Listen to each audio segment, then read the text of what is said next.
So, Andy, what are you looking for in today's game? Hey, Joey. I'm excited for today's game. I mean, St. Bernards has a fantastic run attack, and they're led by quarterback Cooper Bigelow, and he's great passing the ball and running the ball, so I wonder how Uxbridge's defense can stop him.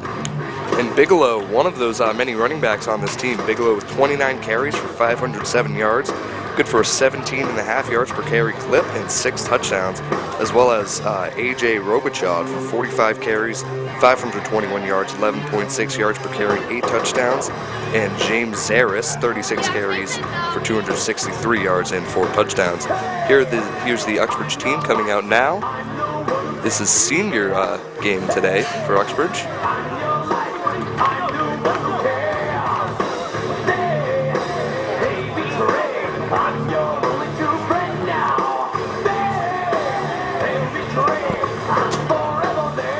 Uxbridge is led by many seniors, and this might be the last home game depending on how the playoff seeding goes. I mean, we hope to get a home playoff seed, but this is the last regular season game, so it's going to be a very emotional and hard-worked performance today. The seniors so far and that are going to be respected today are Jesse Hanscom, Cam Stewart, Scott Blanchard, Sean Creighton, Brent Whitlock, Oliver Sawyer, Mitch Bruno, John Sylvia, Dan Petrillo, Alex Toner, Kyle Sakonic, Bo Nestor, Hunter Walker, and Sam Wojo. So, they're going to want to play hard and get their last W today. Lots of seniors on this team, definitely the leaders for this team. And the festivities for senior day are about to get underway.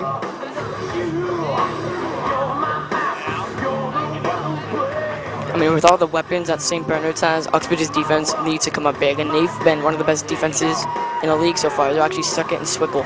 St. Bernards 7-0. They're in Division 6, and right now they're holding down that number 2 spot in that division, likely to get a home playoff game next weekend. And Uxbridge as well is second in Division 5. Second in Division 5, and they'll likely have a home playoff game if everything shakes out right. But with a loss today, it is possible that they could drop to the 3 seed and play at Leicester. With a win today, they would clinch home field and play Leicester here next week. I mean, Uxbridge beat Leicester, 2 weeks ago, so hopefully that's a favorable matchup for us, but we don't want to go on a road at the same time. We like to play at the turf and play at our field. And that last game was at Leicester, so who knows, but Uxbridge for sure, like you said, Andy, home field is preferred.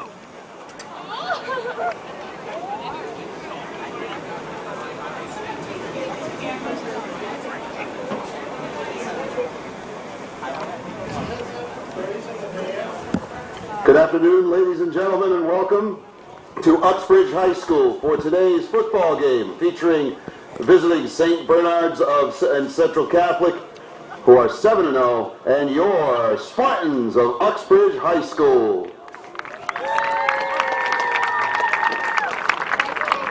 We'd like to take a moment to recognize all of our fall sports teams here on what is Football Senior Day.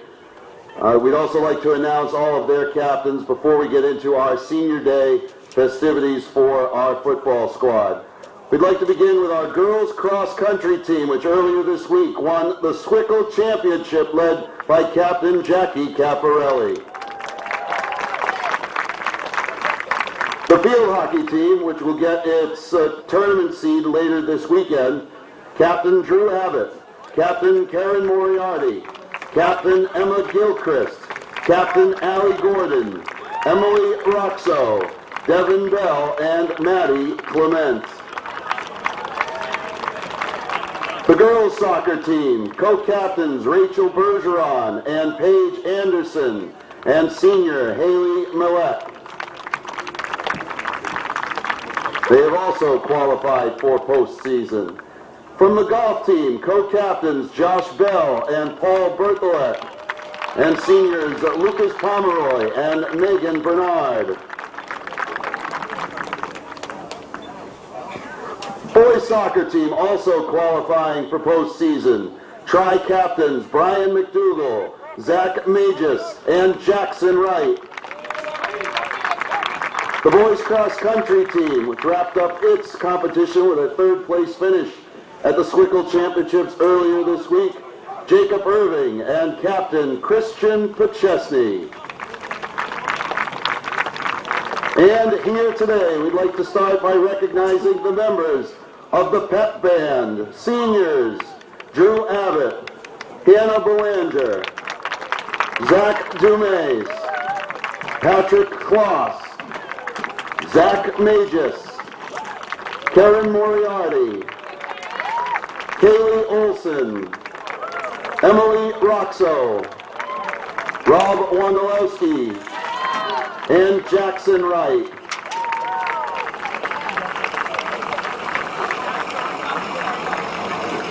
From our cheerleading squad, seniors Jessica Vijant, Samantha Bodette, and Allison Paravicoli.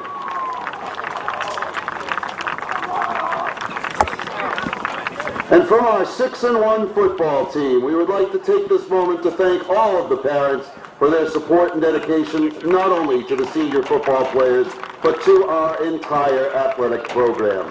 It's been a great journey these last 4 years, and this group of players has helped shape this team into what it is today. At this moment, we'd like to take a moment to introduce our senior players. Joined by his mom, Beth Goslin, and dad, George Blanchard, Scott Blanchard.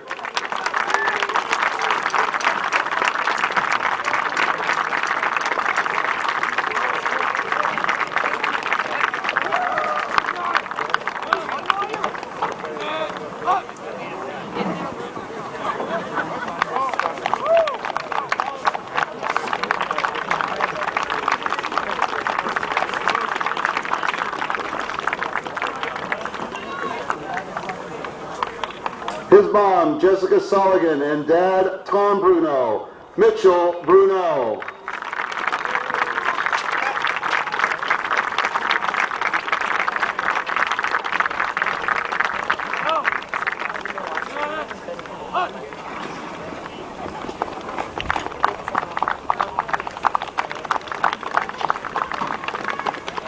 His parents, Mr. and Mrs. Tim and Julie Creighton, Sean Creighton.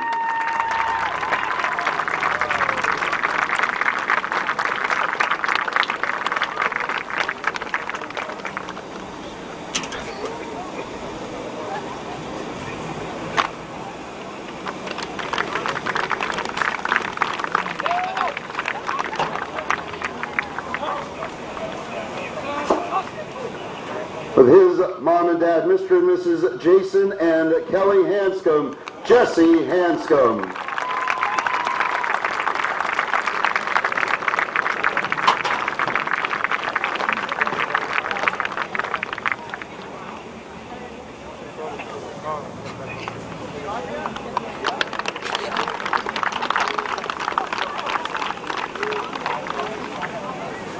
With his mom and dad, Scott and Lisa Nestor, Bo Nestor.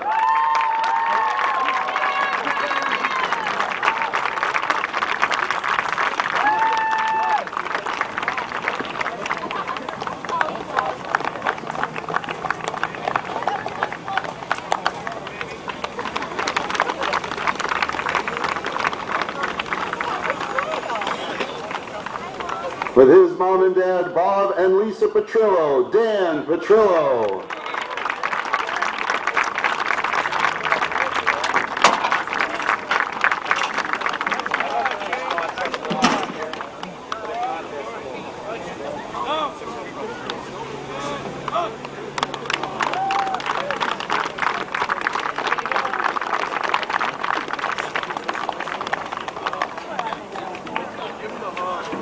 His mom, Debbie Sawyer, and his dad, Don Sawyer, Oliver Sawyer.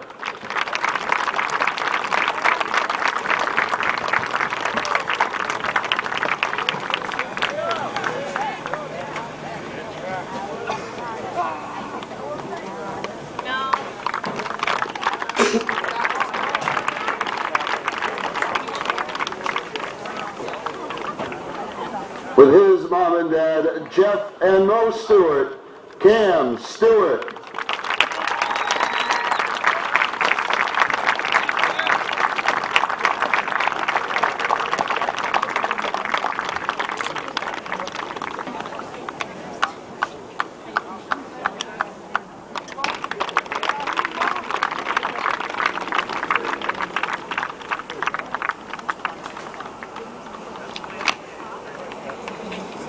With his mom and dad, Stephen Sekonic and Michelle Sekonic, Kyle Sekonic.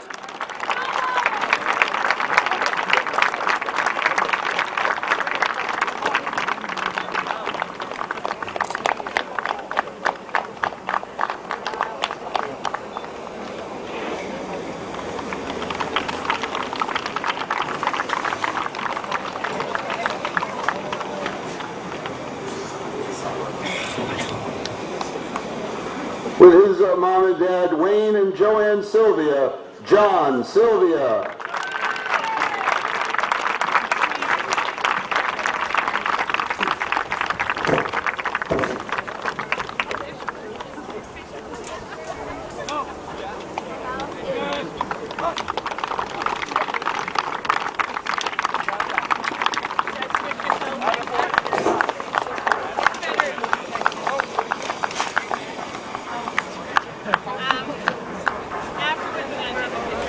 With his dad, John Toner, Alex Toner.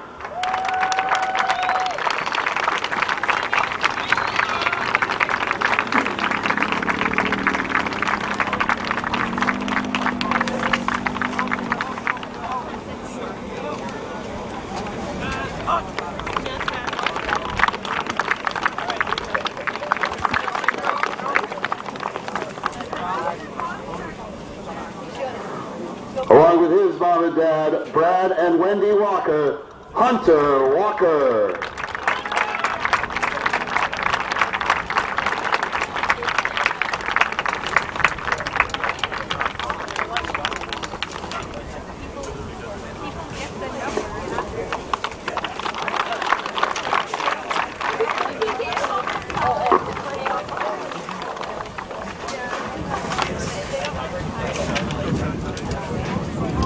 Along with his mom, Audrey McDonald, and his dad, Richard Whitlock, Brent Whitlock.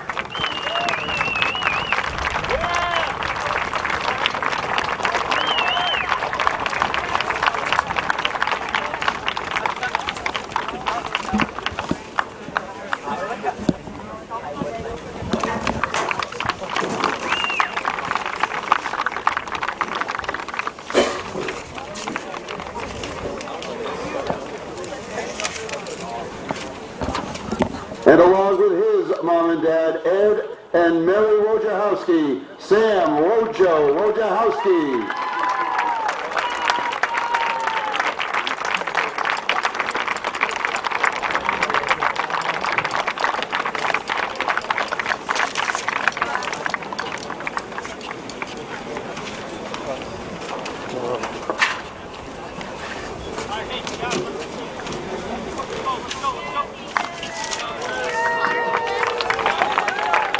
Ladies and gentlemen, please join us in giving this incredible 14-member senior class and their families a round of applause, along with all of our senior student athletes, captains, band members, and cheerleaders. Thank you so much for what you bring to the Spartan program.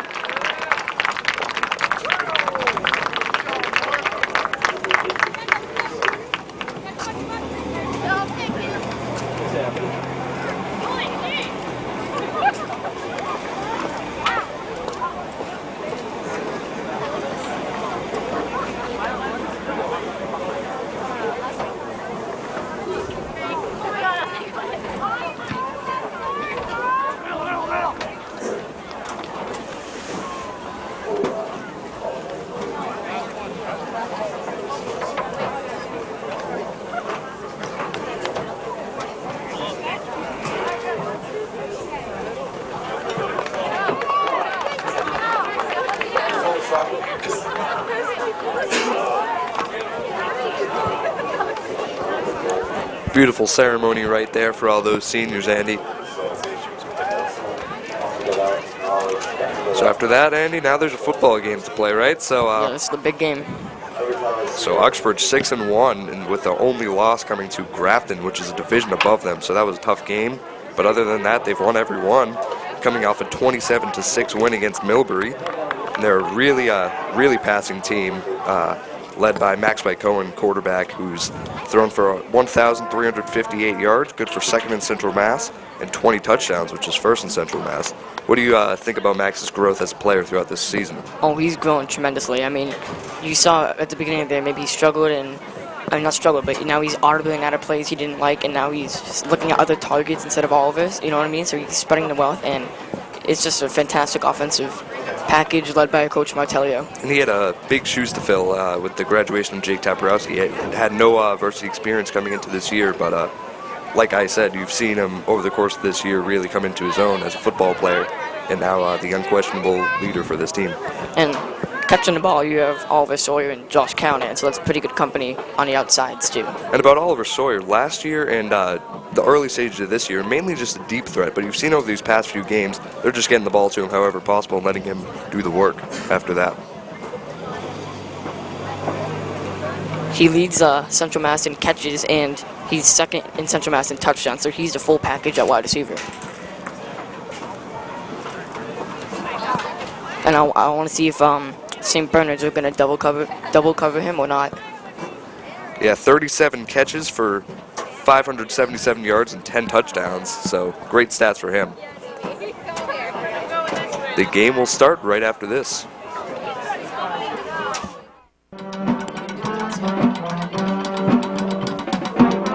Both teams now lining up. The coin toss will be in a moment. So Andy, two very different approaches to this game on offense between these two teams. What do you think about that? Oh yeah, St. Bernard's much of a running offense, and then their quarterback, Cooper Bigelow, does a lot of play actions, rolls out of the pocket, and they use their running game to set up their passing game, while Uxbridge, with the trips formation, just, throw, and then they'll hit you with a couple runs, and so it's kind of interesting that two different sides and two different offensive styles. Cooper Bigelow, 29 carries for 507 yards and 6 touchdowns, like we said earlier, but also 780 passing yards and 10 touchdowns. His favorite target in the form of his brother, Parker Bigelow, who has 10 catches for 129 yards and 1 touchdown, along with Zach Merchant, also good receiver for this team, 8 catches for 160 yards and 2 touchdowns. Oh yeah, this Uxbridge defense only allows 9.3 points a game, and they're going to need them today. Uxbridge High School for today's football game featuring the visiting St. Bernards Central Catholic squad and your own Spartans of Uxbridge High School. Now St. Bernards heads over to their sideline. The uniforms kind of look like Notre Dame. Nice uniforms for sure. Please rise and remove your hats. As we honor this nation and those who protect and serve it and protect our way of life with the playing of the national anthem by the Uxbridge High School Band under the direction of Miss Kathleen Penza.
Play ball.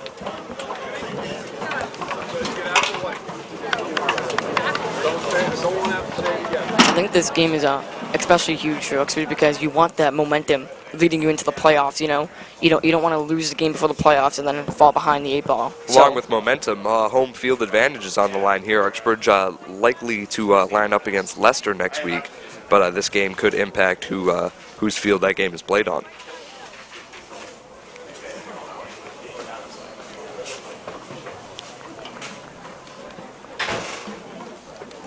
Also, a shout out to the Uxbridge Boosters for all the nice senior events and running the concession stands all year, and they've been huge for the football team too.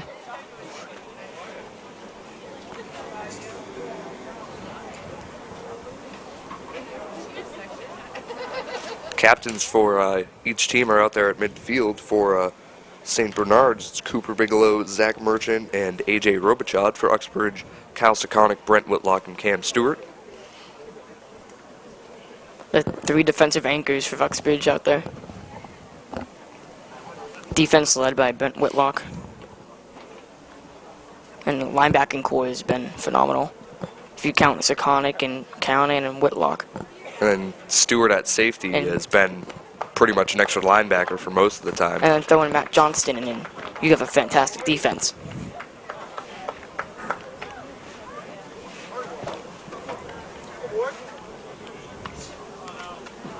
Uxbridge will receive the ball. On the toss and has elected to defer. They will kick off to Uxbridge, defending the north end zone. Captains shake hands and return to their teams.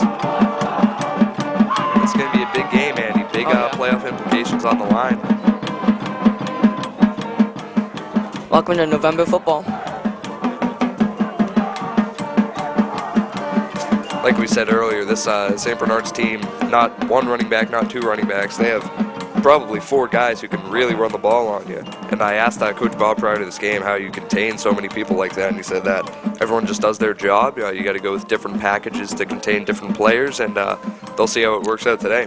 I mean, Uxbridge's defense has shut down Gio Ortiz of Southbridge, and he's the leading rusher in CMAS. So they've stopped some good running backs, but it's interesting to see if St. Bernards is more of a read option or if what kind of running packages they use. Definitely a unique team, though, as you see. The quarterback getting 29 carries on the year, so we'll see if those are options or if they're just designed QB runs. So, well, I can bet you Uxbridge is prepared. I mean, Coach Montario always has his guys in the best spot available. Preparing to kick off for St. Bernards is number 2, Zachary Bingham. Zach Bingham for St. Bernards will be kicking it off with Oliver Sawyer, Cam Stewart, and Cam Butler back to return it. Keeps return for the Spartans, number 3, Cam Stewart. The kick will head over to Sawyer, who will catch it right around the 10-yard line. Off a bounce, and he will get taken down right around the 27-yard line. That's some decent field position to start off this Uxbridge offense today. Let's see if Max Whitecoin can come out here early, get the trips formations going and get your wide receivers into the game. A first drive score would be big. We talked about Sawyer earlier in this game, but he's not even close to the only target for this team. Josh Callanan, 17 catches, 329 yards, and 4 touchdowns. Brent Whitlock, 12 catches, 150 yards, and 3 touchdowns. And Mike Rosa, 16 catches for 149 yards. So you got 4 very balanced weapons out there that Max White-Cohen can use at any point in the game. So far, they're playing all over man-to-man, and there it is. There we go. That's a great catch right there for about a 30-yard gain or so. He'll be taken down right around the 43-yard line. That's where they're going to spot it. That's the maturity of White-Cohen. He saw Oliver was playing man-to-man. There was no safety help over the top. He knew he could lob it over, and Oliver could blow by him. And that was an empty formation right there with Cam Stewart lined up on the left side. So you had 4 receivers on one side and Sawyer alone on the other. This time Stewart's in the backfield with a trips left formation. I got to say, Oliver does have a huge size advantage over that cornerback. White-Cohen rolls out to the left side, and that throw will hit the ground before Brent Whitlock can get to it.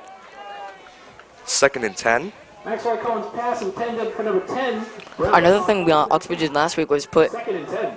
or 2 weeks ago, was put Oliver Sawyer in motion out of the backfield, and that seemed to be very effective.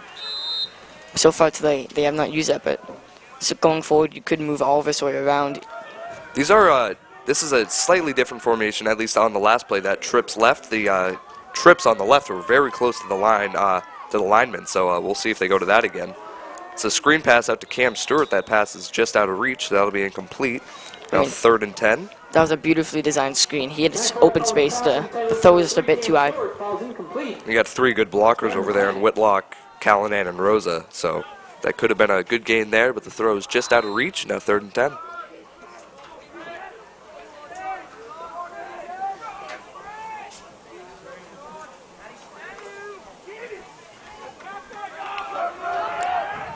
That classic spread formation that Uxbridge likes to run. Whitlock and Callanan on the right with Sawyer and Rosa on the left. Cam Stewart in the backfield. Nice block by Stewart to get White Cohen some extra time, and that bounces off Callanan's hand right around the 15-yard line for an incomplete pass. So with 4th and 10, looks like Uxbridge is sending out their punt team. So it was a great first play to this drive, Andy, but after that, 3 straight incompletions for White Cohen. So going forward, you'd have to assume that Uxbridge might start running the ball a little more after those 3 straight incompletions. Stewart is a very good running back, so I mean that might be a smart idea. But if you see Sawyer or Callanan in single coverage with no safety up, you gotta exploit those options. Jesse Hanscom is back to punt for Uxbridge. So punt really high up in the air. That'll bounce right around the. That's a touchdown. That bounced off St. Bernards. And that ball is on the ground. We'll see who comes up with it. Number 1, Jesse Hanscom's punt, fumbled by number 8, Parker Bigelow.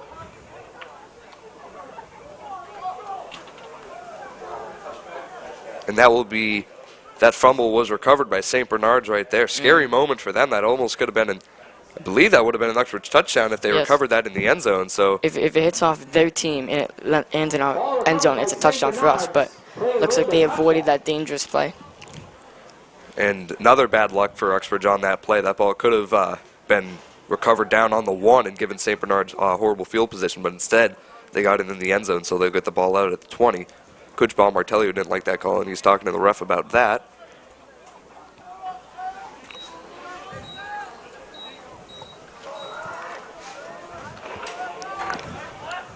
First and 10 on the 20-yard line now for the St. Bernards offense. First time we're going to see them out there today.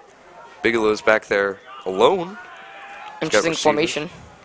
That run goes to the left side to number 11, Aaron Robichaud, leading rusher for this team. He does have 521 yards and 8 touchdowns, so we know he's very capable runner. He looks like a pretty big kid, so. That's a holding penalty on St. Bernards right there, so they'll bring him back 10 yards. As a team, they have pretty good size on offense. I mean, defense not quite the same, but on offense, they look like they have good physical size, so we're going to have to play tough. That was a spot foul right there, so that'll only take them back 5 yards from the line of scrimmage. So 1st and 15 now for St. Bernards. Holding penalty on St. Bernard. Result of the penalty, 1st and 15. Cooper Bigelow back there alone again with 3 receivers on the left. Number 21 goes in motion. That's James Zaris, and he'll get the ball along that right side.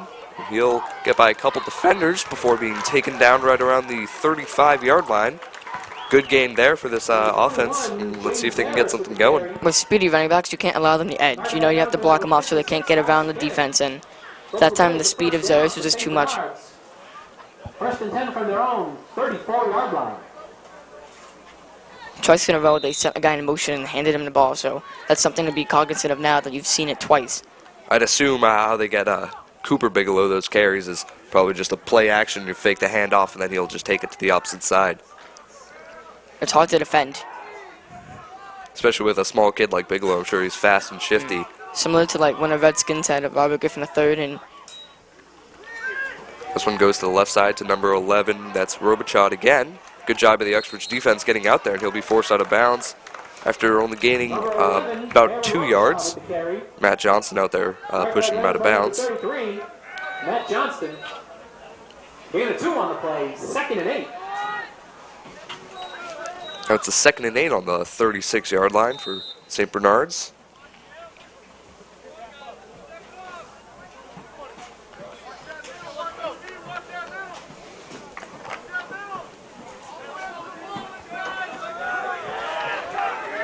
same formation they've been rolling with here. Robichaud in motion again. This time it's play action. Bigelow will pass it. He'll pass it deep, and he has room, but that throw is just over the head of number 2. That is Zachary Bingham. Oh, he was open. We dodged the bullet there. Oliver Sawyer looked like he got beaten on that play down there, but got bailed out by that bad throw by Cooper Bigelow. That was a tricky play because they had the play action, so all the defenders stepped up, and then they threw it deep. So Like we said earlier, that run sets up the pass, and you can see here. a good fake, and whole Uxbridge team thought that was going to be a run, so the fake got him, and I'm sure that's the goal for this St. Bernards offense.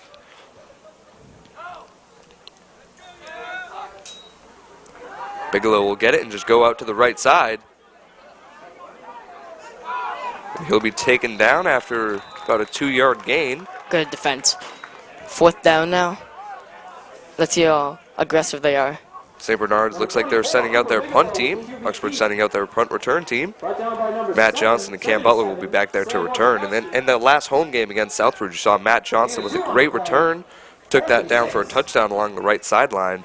So let's see if he can work some magic again here. Oh, Butler has a return, I believe, too. So 2 pretty good returning men back there.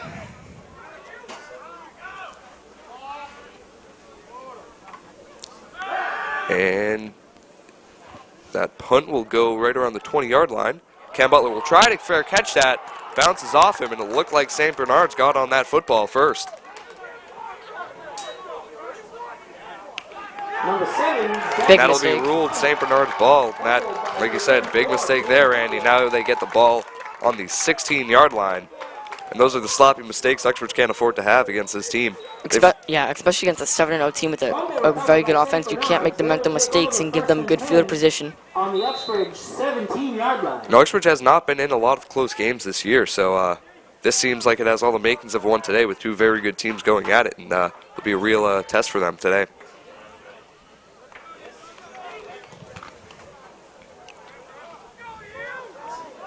So 1st and 10, that's on the 17-yard line, it appears. This time Robichaud's in the backfield with Cooper Bigelow. And he'll get that carry to the right side. And a good tackle right there by Scott Blanchard, but the damage has been done. It's about a 10-yard gain. With the carry brought down by number 4, Scott Blanchard. That'll be marked just short of the 1st down. 2nd and 1.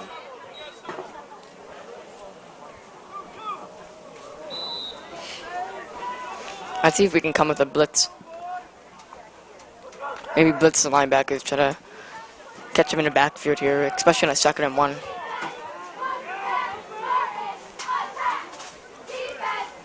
Eight minutes left in this first quarter. Runner in motion gets the handoff. That's number 6, Connor Rowan. Yeah, he's a wide receiver, so that was a reverse again. That's a go-to play. And he'll get that 1st down, so now St. Bernards has a 1st and goal on the 5-yard line. Short gain on the play results in a 1st down. We've seen Uxbridge have some goal line stands before. 1st and goal from the Uxbridge 5-yard line.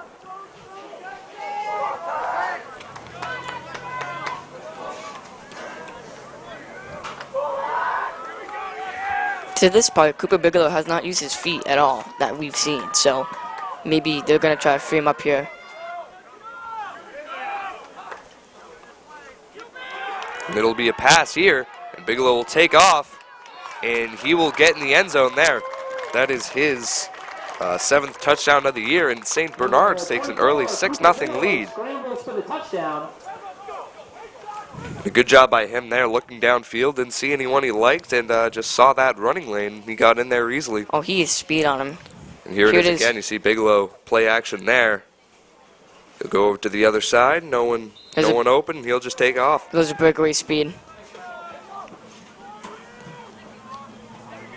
We might want to have one of our linebackers shadow him to make sure there's no more, times when he takes off.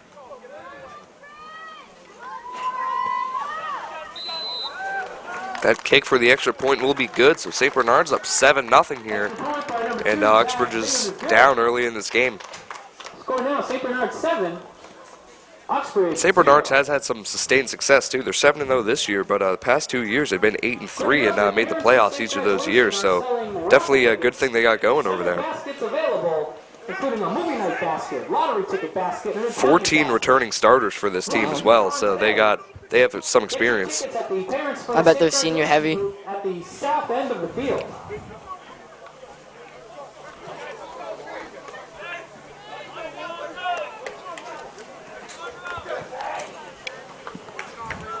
Now Cam Butler, Cam Stewart, and Oliver Sawyer back again to return this kick. Number 2, Zachary Bingham will kick it for St. Bernards.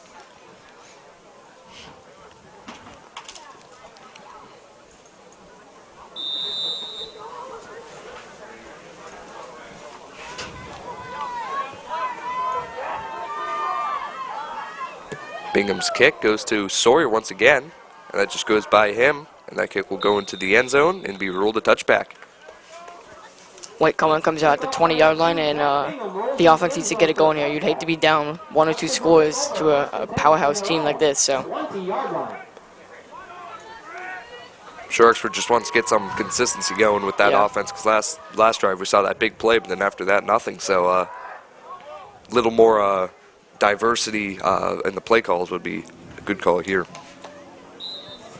I would still target your best players, though, with Sawyer and Rosa and Whitlock and Callahan. This time, 2 receivers on each side. Cam Stewart in the backfield, and he'll get that run, and he has about a 5-yard gain there. That was 1 cut away from being a huge play. Materia wants to get the run game going on, so. And other of late, Stewart's been very good. The last few games, he's come on much stronger. 48 carries, 258 yards, and 2 touchdowns on the year for Stewart.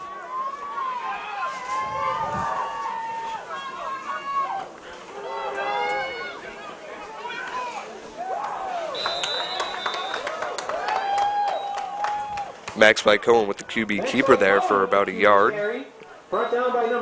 Maybe 2 yards there to bring this to a 3rd and 3. I'd go back to the trips here. That's what most of our success has come from.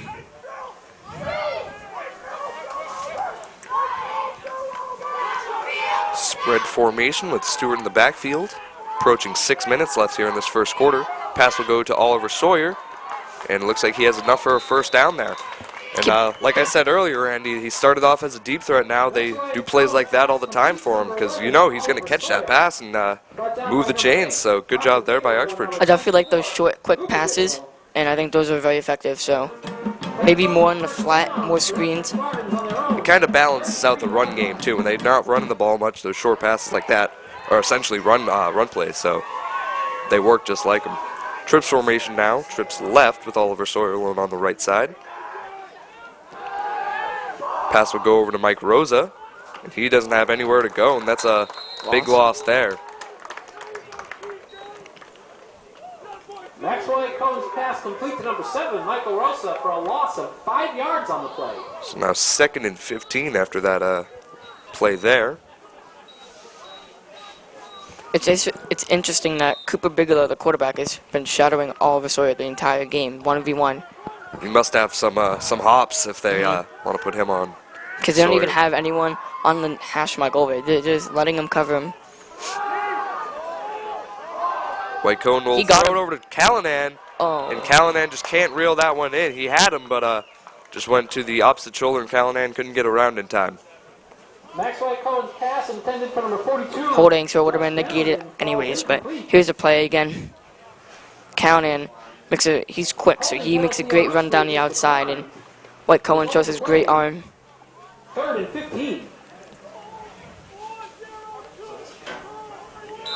Just got Callahan turned around. It's a hard catch to make. But that holding penalty will be declined, so it will be a 3rd and 15 now.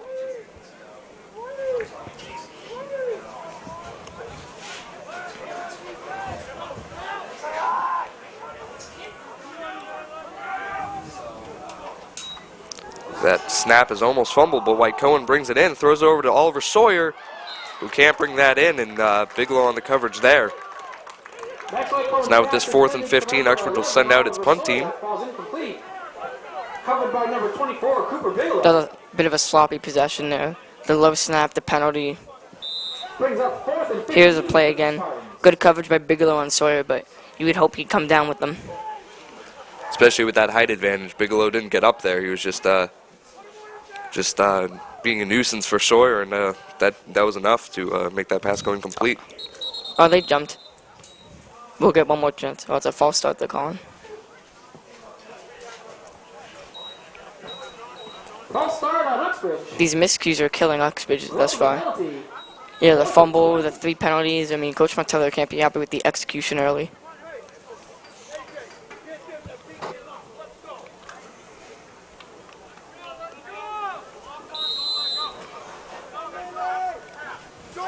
And also to say that St. Bernards is going to get good field position for the 2nd time.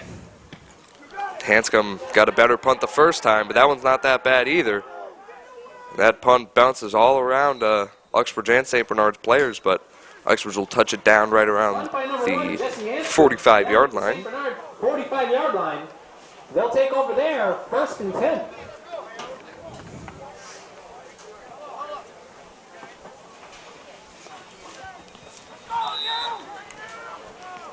Bigelow will head out to the huddle.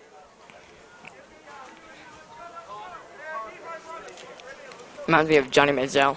Small in stature, fast as ever, and has a pretty good arm down the field.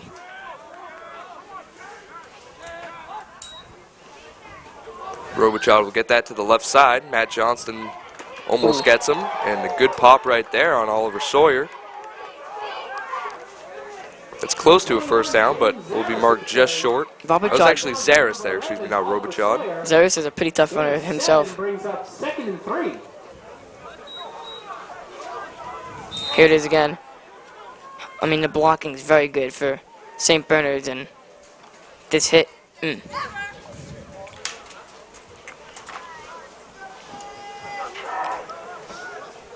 2nd and 3.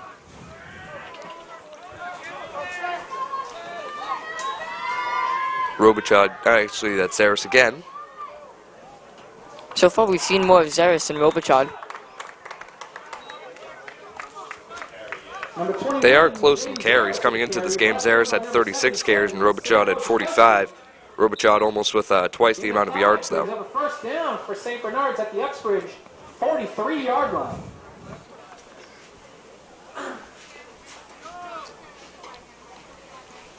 It's now 1st and 10 right around the Uxbridge 44. I checked to see if there's another reverse coming. This is the formation they usually do the reverses in. There it is. And they'll do just that. Robichaud gets it to the left side. Cam Stewart out there, and he'll take down Robichaud along with Matt Johnston. Short gain there. Number 11, Aaron Robichaud with the carry, brought down by number 3, Cam Stewart. I mean, we must know that that formation usually equates to a reverse. They send the guy on the right into motion and then flip him the ball. And they try to get the corner in. So far, the defensive ends have actually been doing a pretty good job. No cutback lanes are there, so that's a positive for this defense. Robichaud in motion again, except this one will go up the middle to Zaris.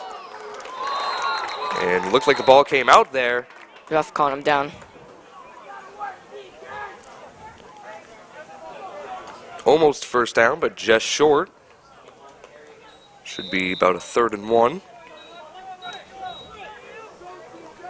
Carry number 21, James Zaris, brought down by number 77, Sam Wojciechowski.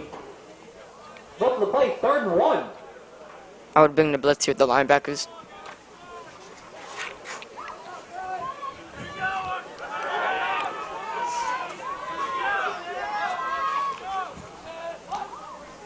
Bigelow hands it off to Zaris, and he'll get enough for the first down. And the group tackle will take him down after about 2 yards. Zaris with the carry, brought down by number 77, Sam Wojciechowski, and number 56, Kyle Sakanik. Short gain on the play is good for St. Bernards. First down.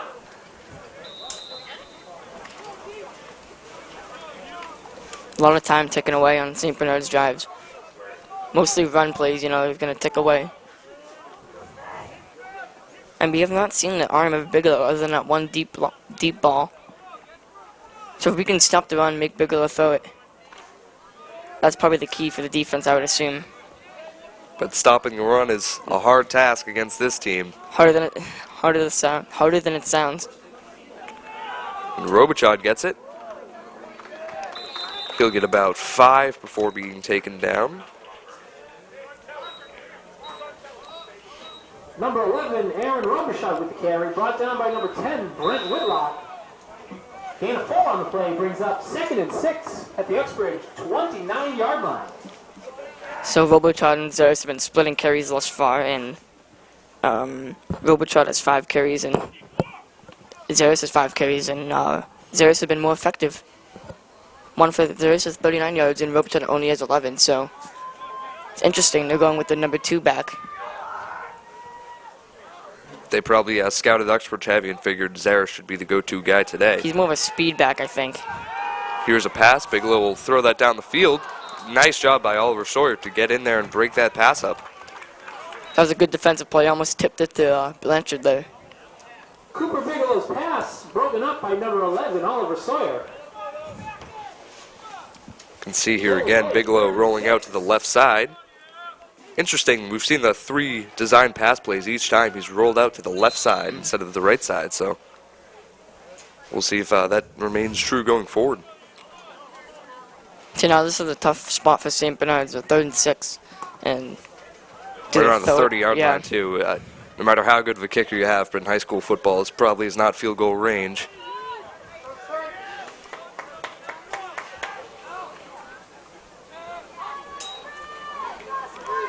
That run goes to the left side. Robichaud with it.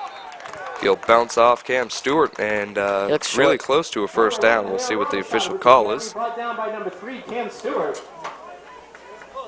Oh, wow. He got it. They called it a first down without even bringing out the chains, so now right around the 23-yard line, and St. Bernards is driving down the field.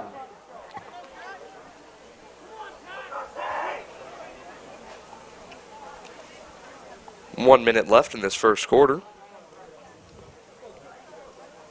And Uxbridge hasn't had the ball too much in this first half, with first quarter, excuse me, with St. Bernards really controlling the tempo of this game. Yeah, this is playing in the St. Bernard style. That time, Bigelow rolls out to the right side, but flags come out before the play can start.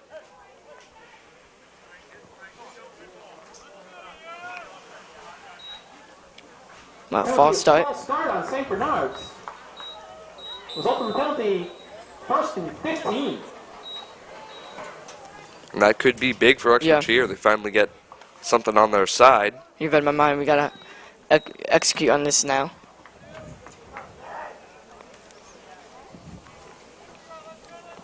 Interesting. We've not seen much from Merchant or Bingham. They're 2 big-time receivers, so they've gone exclusively with the run game for the first quarter. Interesting thing about Bingham, 4 catches for 4 touchdowns, so definitely a big play guy. Robichaud gets that to the right side. He gets about 7 or 8 yards before being taken down. Robichaud with the carry, brought down by number 10, Brent Whitlock.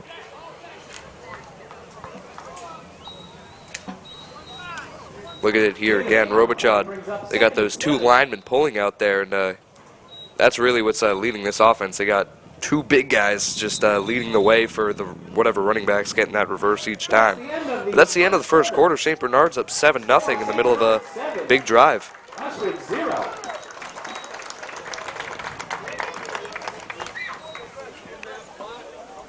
So far, not a very good start for Uxbridge, and you'd hope to execute better.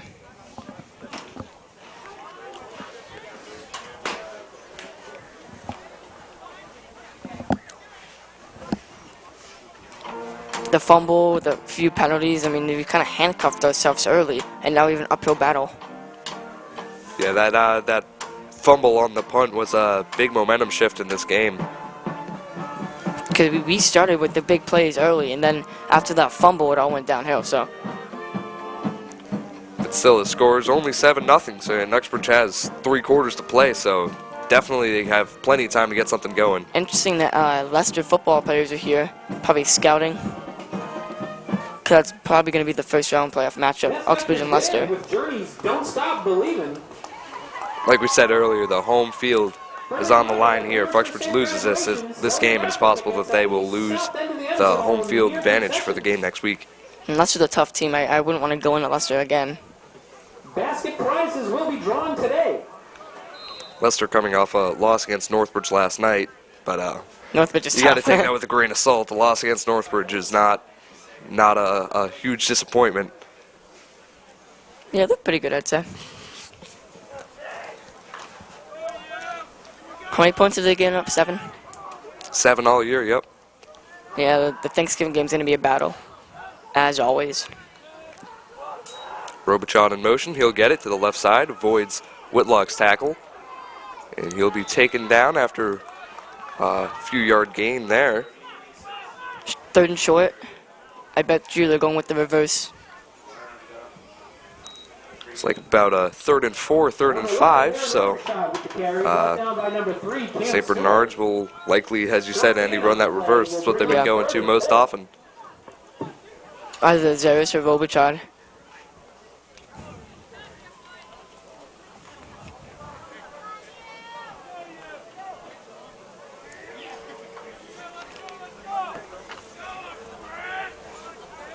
Big play here.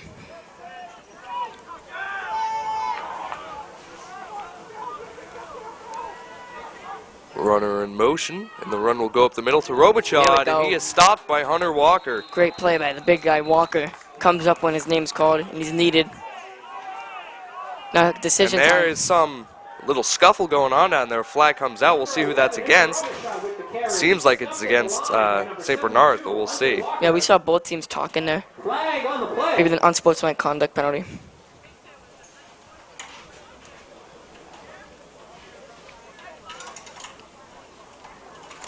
And that is against St. Bernards. That brings him back. Penalty is an unsportsmanlike call on St. Bernards. And that will be 15 yards, so that will bring them back to about a 4th and 19.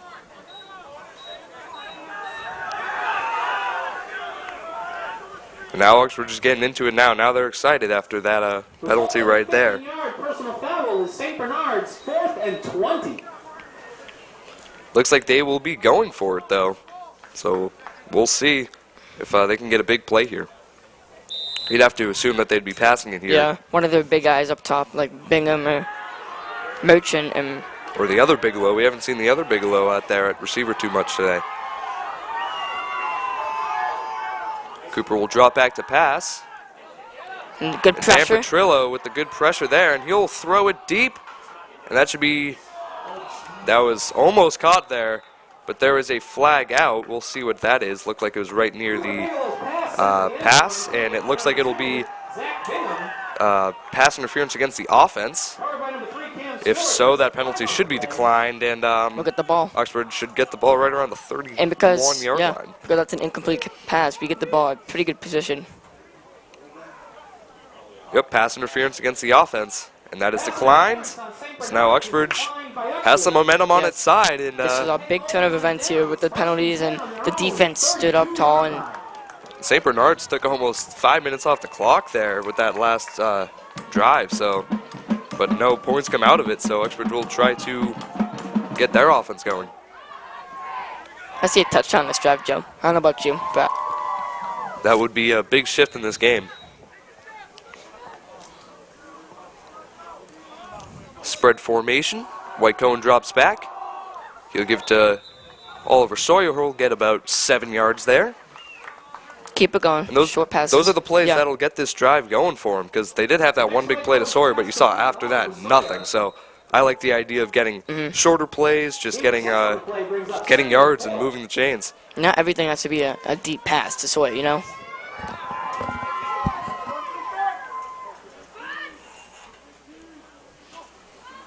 White Cohen drops back again. There we This time go. to Mike Rosa.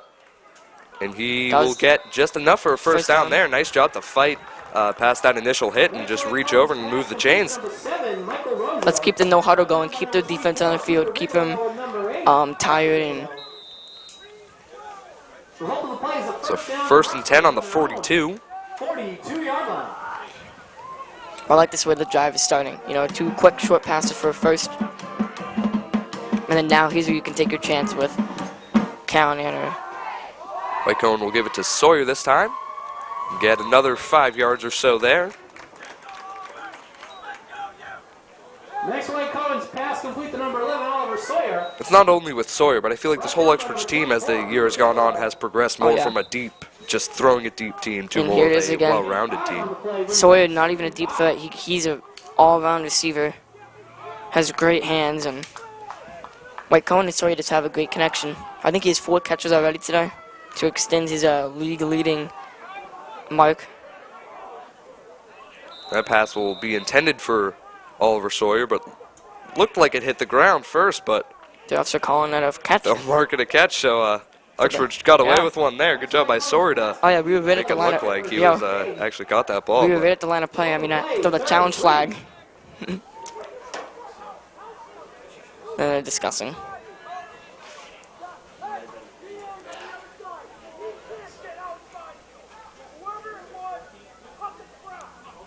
Man, the St. Bernards coach is very livid with the referees. And I would be too, though. That was That was his, I think that was pretty clear that hit the ground. But 3rd and 5 now. We caught a break, so. anyway, only about 2-yard gain. So now White Cone will drop back on a 3rd and 3, and he hits Callanan, and Callanan has some room to run, and Touchdown. he will get in for the first touchdown of the day for this Uxbridge offense. And like we said, Andy, momentum, and that's key now, as Uxbridge is still down 7-6, but this extra point here could tie it up. Yeah, what a throw by White Cohen to Callanan. He's come on strong. Last week he had a 100-yard game. Week before he had a couple touchdowns. I mean, I believe he had Sawyer right there next Yeah, to he him, did. too, who had the same amount of separation that Callanan had. He could have chosen either. here it is. White Cohen drops back, has a pretty good line. Good block on the outside, Good job by Cam Stewart picking up that rusher down the middle. and a beautiful ball. And Callanan with the speed just goes by the defense. That was Mike Rosa back there as well, who also Oh, could yeah. have gotten that pass. So great And- play there by Uxbridge Yep. to get some points on the board here. Jesse Hanscom will kick that extra point, and that is good, and this game is tied up. That's what we needed. So now with 7 minutes and 11 seconds left in the second quarter, the score is Uxbridge 7, St. Bernards 7. Callanan's 5th touchdown reception of the year. I think this is his 3rd consecutive game with the touchdown. And Defense start to key in on Sawyer, and then Callanan just comes up with a big play like that. Oh, Callanan shooting up the leaderboards, now up to 15th in CMAS in yards.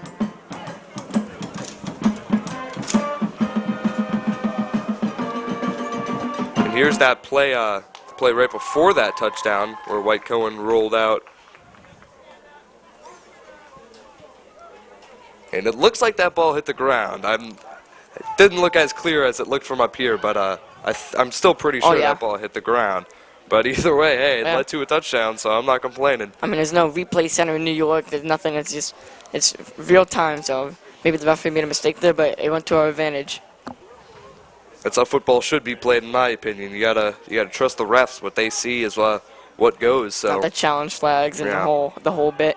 you even see that in baseball nowadays, and that just I feel like that takes away from the game. It's an interesting conversation. Hanscom will kick that one off. Very high up in the air. That'll be caught right around the 12-yard line. That's Parker Bigelow who's returning that one. And a great job by Uxbridge to get a group tackle in there right around the 22-yard line. And you hear those Uxbridge fans and that Uxbridge sideline getting into it now. Oh I yeah, think that's what they needed. the stands are packed actually more than usual. We've seen those fans start coming out more and more each game. And up on the hill, there's no space at all. It's all parents, and it's great to see. 23 yards. I mean, the town and the school really gathers around a playoff football team, and especially with the other sports having success as well. We'll talk about that a little more later, yeah. but for now it's a 1st and 10 on the 23-yard line for St. Bernards. Zaris gets that one to the left side. Good job by Uxbridge there again to get a bunch of people on that ball and stop it for about a 1 or 2 yard gain.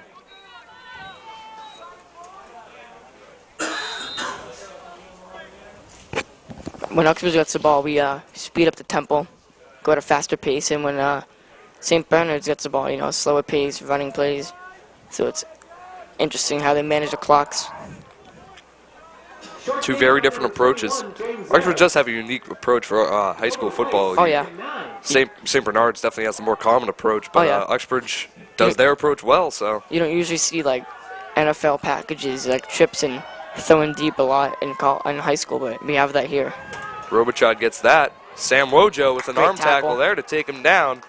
And that's, again, only about 1 yard. So now Oh, yeah. 3rd and 7, 3rd and 8 for Brought down by number 77. St. Bernards. And Uxbridge will be hoping to end this drive. Sam Wojo's been phenomenal today. I think he has 4 tackles already. He's getting in the backfield quick and great defense. Stops the run. Just took him down with one arm there, so great job by him. That's a big runner, too. So, Wojo wants to play well today on his senior game. and you see that all that work in the offseason, getting in the weight room, just one arm takes down that big runner. So lots of strength on this Uxbridge football team. Bigelow will drop back to pass. And people will be rushing him, but he'll find some room to run. Great job by defense. John Sylvia to tackle him at the legs after only about a yard. Great team defense there. And it looks like St. Bernards will send out its punt team. That's a defense that is needed here. We brought the pressure up the middle, and Bigelow had not much time. And you see Sam Wojo right there doing a nice job containing then Bigelow. down the Bigelow was middle. thinking about going to the right side, and then that allows Dan Petrillo to come down the middle. Bigelow thinks he has room to run, but he doesn't remember John Sylvia is a fast guy playing DN, and he can catch up to him. Flags are out right there. We'll see what that penalty is. Illegal substitution, St. Bernard. So that'll be a 5-yard penalty for an illegal substitution against St. Bernards.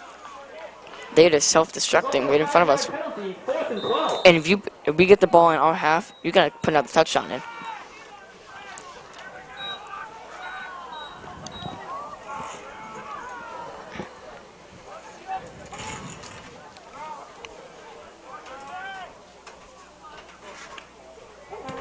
This punt will be caught by Cam Butler right around the 40-yard line. He'll head over to the right side. He'll break off one tackle. Nice job there. And he's still going, and he needs a lot of guys to take him down right around the St. Bernards 48. So like you said, Andy, on the opposite side of the 50, that's where they want to be to start off this drive. 4 minutes and 24 seconds left in this second quarter. And Uxbridge will be trying to end this first half with some points on the board. And Butler shows his resiliency to rebound after his fumble and has a great return there. Coach Montelio showing his good faith in these players to step it up. And that's what got him back out there. Yeah. You see, if maybe they would have taken him out and then put him back in later in the game, then he'd have no confidence. Then he'd be thinking, oh, I screwed it up earlier, I'm going to screw it up again. But the idea of keeping him out there and telling him, hey, you can do it, we know you can do it, that keeps his spirits up, and you saw it there. Not a huge yardage return, but you saw it broke that one tackle and then got about 3 yards and had to be taken down by about 5 people. Timeout taken on the field, both teams huddled up. And Uxbridge does have great field position here, and those are the drives that really that they really excel with field position. That helps them a lot. What got it going for us with the short passing game? We did like maybe 3 of those in a row, and it got us a quick 15 yards. And it had the St. Bernard's defense on the heels, because if you're playing Oliver Sawyer and Josh Cannon deep, you're gonna have those short passes open, like the slants and the curls. They like those short outs too. Those are probably the favorite. Especially in the red zone. So Uxbridge will retake the field.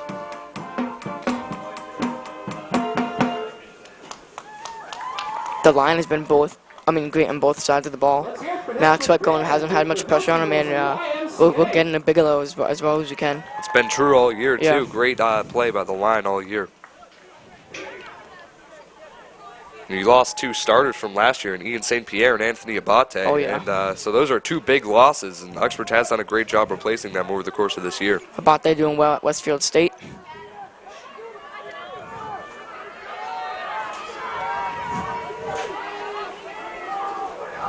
Uxbridge starts off this drive on St. Bernards 48. Whitecone will pass that, and will be tipped by a defensive lineman right at the line of scrimmage, so incomplete pass. See that spin move by the lineman? That was a great move, got inside. He tipped it. That was a great play, but see, we jinxed him as soon as he said the line was playing well. It was Terrence Cooper getting in there with that nice pressure and tipping that ball there.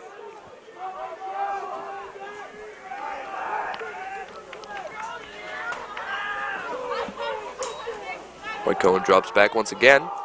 And that is tipped again by a defensive lineman, it appeared. Intended for Brent Whitlock there, but just out of his reach after that good play by the defensive lineman. So after those 2 quick plays, Uxbridge is now facing a 3rd and 10. This is likely not 4-down territory with so much time left in this second quarter. Montelio has shown he's been aggressive in the past, so I wouldn't be surprised, but man. I'd say if it's another incomplete pass here and it's 4th and 10, I'd be looking for a punt. But if they get some yards, then I wouldn't be surprised. That's a free play. Throw it deep.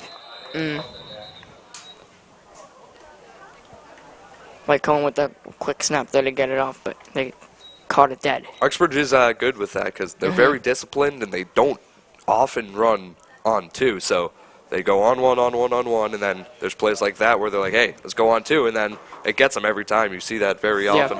It works. Neutral zones infractions by St. Bernard.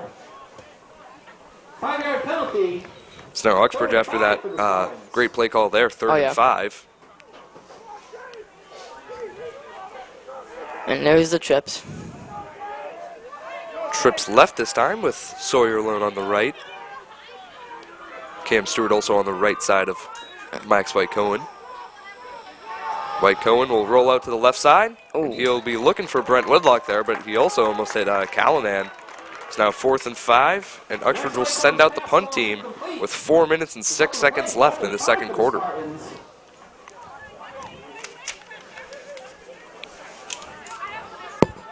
The starting linebacker, number 52, came up limping on that play. Looks like he hurt his foot or something on his leg, so. You know, Miss Semley will be on the case. Oh, yeah.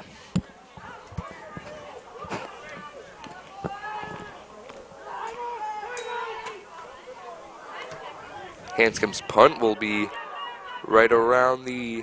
Get it. Oh, great job by the quick Uxbridge punt. special teams to get down there and stop that ball right around the 4-yard line. Let me tell you, Hanscom's a weapon for our defense because he gets those punts and pins you in. He definitely one of the better punters and kickers in Swickle and in all of Central Mass. He's improved greatly. So after that beautiful punt by Hanscom, this St. Bernards offense starts off in a pretty bad field position for this next drive.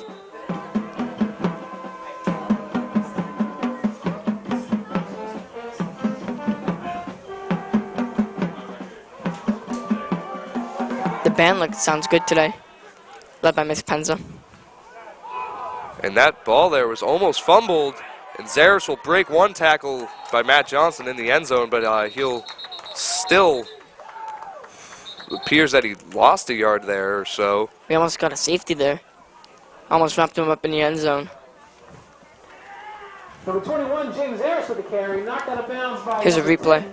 Brent Whitlock. There's a flag on the play. But there is a flag down, so we'll see what that is. But as you can see here, Matt Johnson with a great job just reading that play and getting to the outside. Almost wraps him up. That would have been a sweet play. And now with the chop block penalty, they're going to be really close to their goal line. On the offense will result in half the distance to the goal. So they're on like the 1 yard line. That penalty is declined. Maybe the 2 feet line. But that penalty will be declined, and that's actually a smart move because either way the spot would have been pretty close, but it would have been a 1st and 12 or 1st and 13 or whatever, but instead it's a 2nd and 12. So good call by Martellio there to realize that.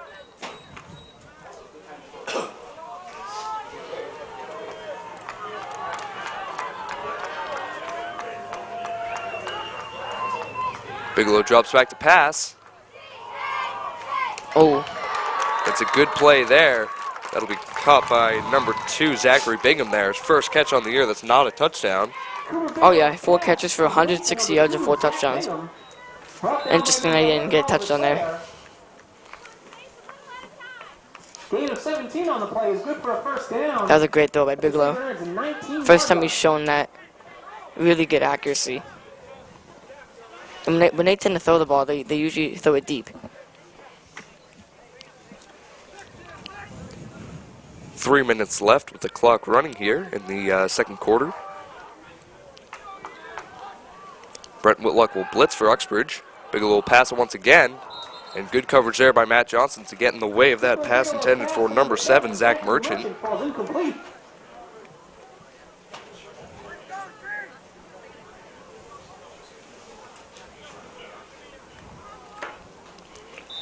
Merchant with 8 catches for 160 yards and 2 touchdowns on the year for St. Bernards. Definitely one of the key receivers for this team. Mm-hmm.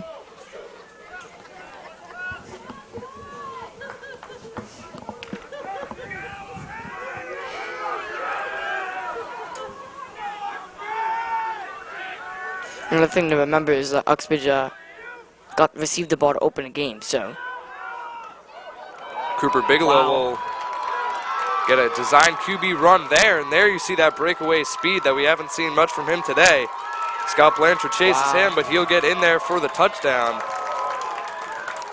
And boys, that kid fast. That was He can move. right through the line, and he found the holes in that Uxbridge defense and just went with it. So That was great play impressive. there for Bigelow. Whew.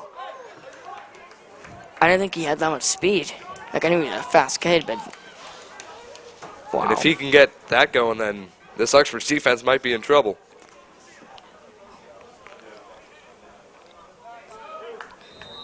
The replay on that coming. Bigelow with that fake Ooh, end around. good cut. And then the blocking was fantastic up front, and he said the speed to run 60 more yards past our defense. And that extra point will be good to make this St. Bernards lead 14-7 with 2.5 minutes left here. And Uxbridge, with that passing offense, they can get points on the board in a hurry. So 2.5 minutes could be more than enough for Uxbridge to even this game out before halftime. We gotta get a score before half, though. You don't want to have them get the ball back up 7.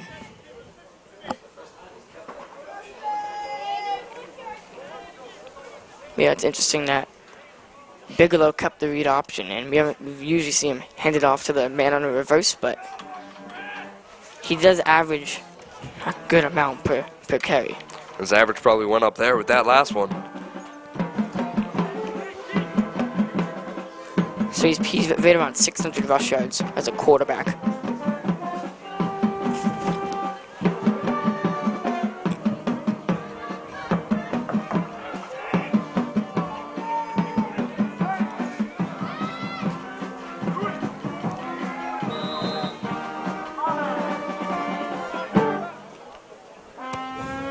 This kick will go to Oliver Sawyer once again. He'll head towards the middle of the field.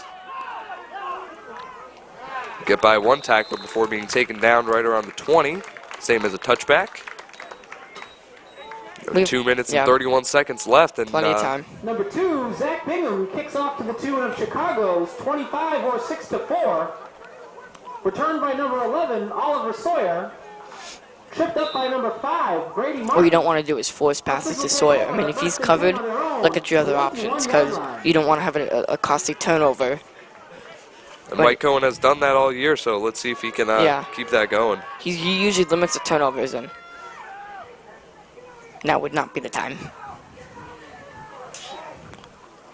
So that'll be a fake screen and a run up the middle by Cam Stewart. I like that's that play. a decent gain there. That was a solid first play call. Number 3, Cam Stewart. I believe Uxbridge has all their timeouts remaining, so. Think about Stewart. He may not average as many yards per carry as some of the other leading rushers that you see, but he knows, like, when they run it with him, it's just perfect timing and perfect play calls, and it just gets them 5 yards, 5-6 yards like it did there, and sets up a 2nd and 4 now. So they just use him perfectly, and I really like that about this Uxbridge offense. No way. What a catch by Oliver Sawyer there. Tips it with one hand before catching it with two and coming down with it. He looks like he hurt his shoulder.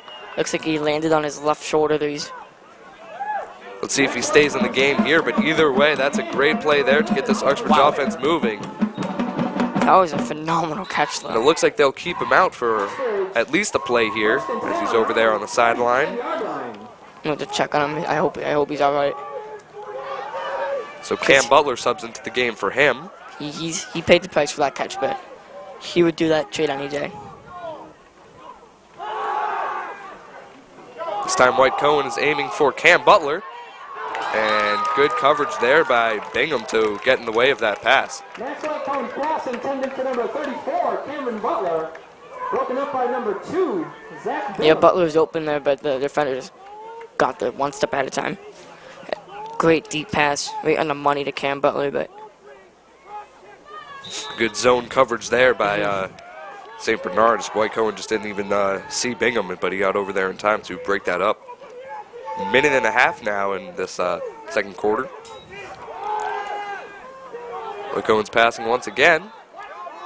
And he'll give it off to Whitlock, who catches it and then goes out of bounds. Good communication there by White Cohen to see Whitlock had some space. He eluded the pressure, rolled out and told Whitlock, go up, I got you.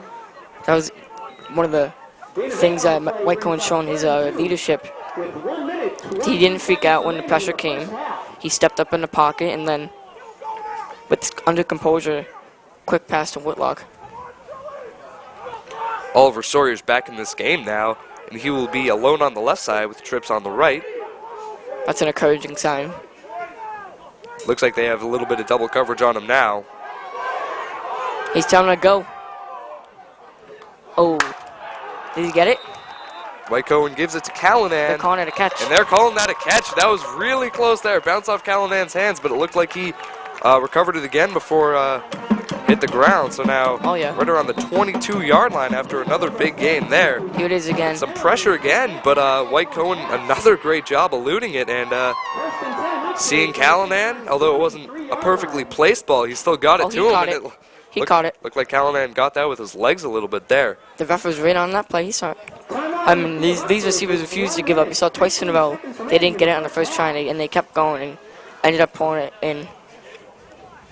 Because they're open. The passes aren't in the perfect spots, but they're open, and they're very skilled receivers, and they've shown that Sawyer and Callanan in 2 plays on this drive. We can throw in this defense, definitely. So timeout is called with 1:15 left. Uxbridge down 14-7, and they're on the St. Bernards 22-yard line, looking to get some points on the board before halftime.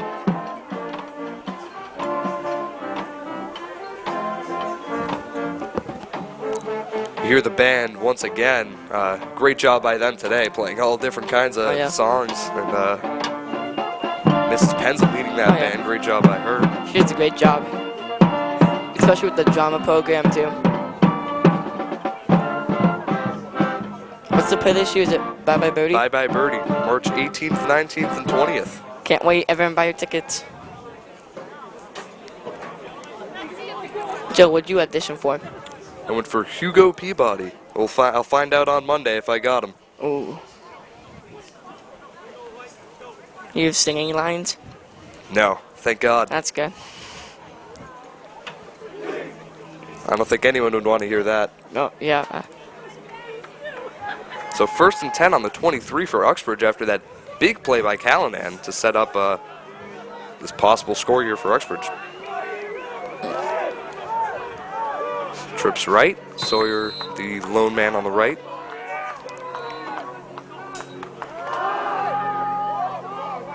White Cohen rolls out to the left side, and he'll be looking for Mike Rosa just out of reach for him.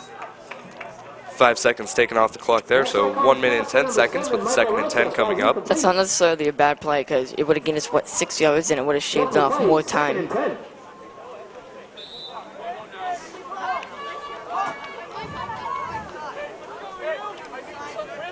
Rosa's been open today. He'll come down with some catches. Looked like White Cohen was looking for Oliver Sawyer there alone on the right side, but couldn't get it to him, and instead had to dump it off to Rosa. White Cohen fakes a screen to Rosa. He got him. Throws it deep to Callanan, but the throw is just out of reach. And that's fake little screen got the defenders to come up, and he had Callanan deep, but the throw is just out of reach. That was a great design play. It was executed almost perfectly, just a little bit ahead of Callanan. Here's a replay. The fake screen got the defense to bite. They're all confused, and then throws it deep. Ooh. Either way, Uxbridge has another opportunity here, 3rd and 10. And 2 more, because I'm assuming we got to go for it. Spread formation. White Cohen's looking to the right side. He'll give it to Mike Rosa. Oh, and he just can't come down with that pass. It was in his hands, but came out. Good sportsmanship there by the St. Bernards player helping Rosa up. So now 4th and 10. With 59 seconds left. We'll see what Uxbridge does here. Jesse Hanscom has a good foot, but I don't know if this is. I think this might be just out of his range. And a timeout will be called. Uxbridge will likely think about what they're going to do here. And replaying that, Rosa almost had it, but he took a pretty good hit here. I think he ran out and then. See, Rosa was lined up as the outside receiver there, and Sawyer on the inside. You don't see that often. Usually it's reversed.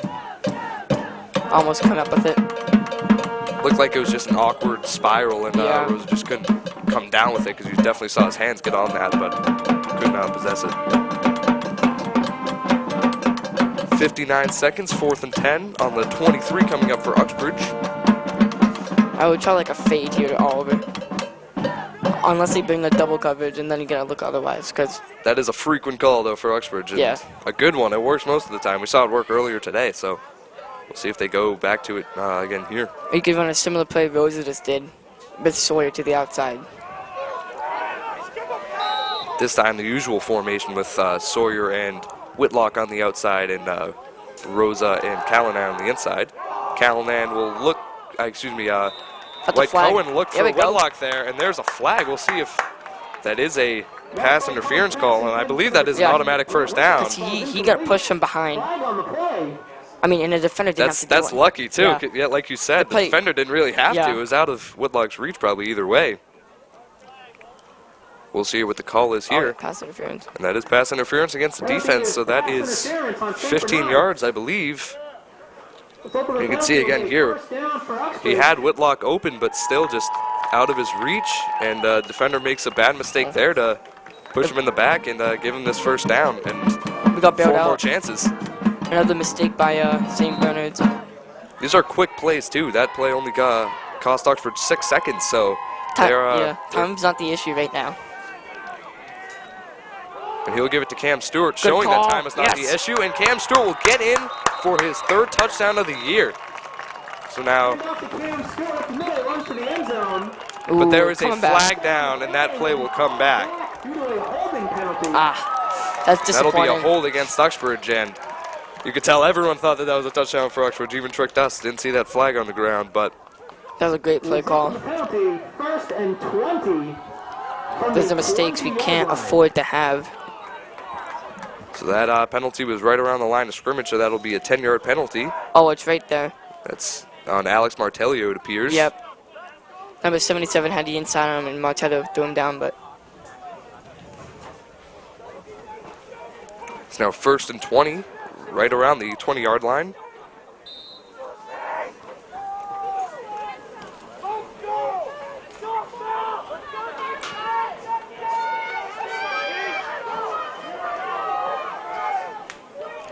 Trips left.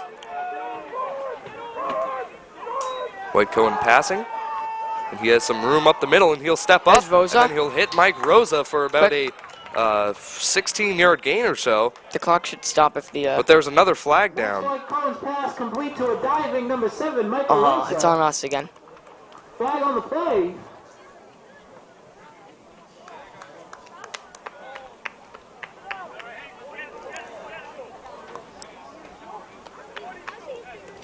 See Coach DeVoe not very happy with the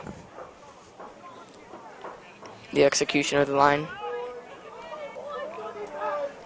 That was a false start on Uxbridge, so now they're facing a 1st and 25 with 40 seconds left in this second quarter.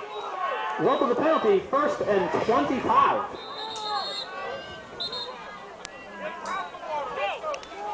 Looked like St. Bernards called a timeout there. Called St. Bernards. 37 seconds remain. in the Yeah, Coach first half. Martello can't be happy with the offense right now. They keep coming with big plays, and the big plays get negated by these dumb penalties. We did have that one, though, that Callanan got hit from behind, and that bailed us out, but if we want to win this game, we can't continue to shoot ourselves in the foot, and You can see here White Cohen with that nice job really stepping up in the pocket. Made the defense look like he was running, but instead finds Rosa across the middle for a good gain there, but it's too bad that Uxbridge had to make a mistake like that to negate that play.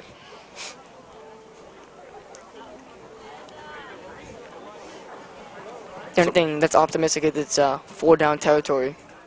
So you don't have to go for the long ball. You know, you can do short plays and work your way up.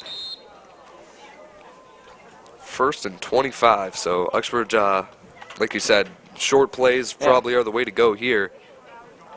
You don't want St. Bernards to get the ball back either, especially after what we saw Bigelow do last time, running whatever it was, 81 yards for that big touchdown. So you know that they can get points on the board in a hurry, even when it looks like they're just running a simple running play. So spread formation here.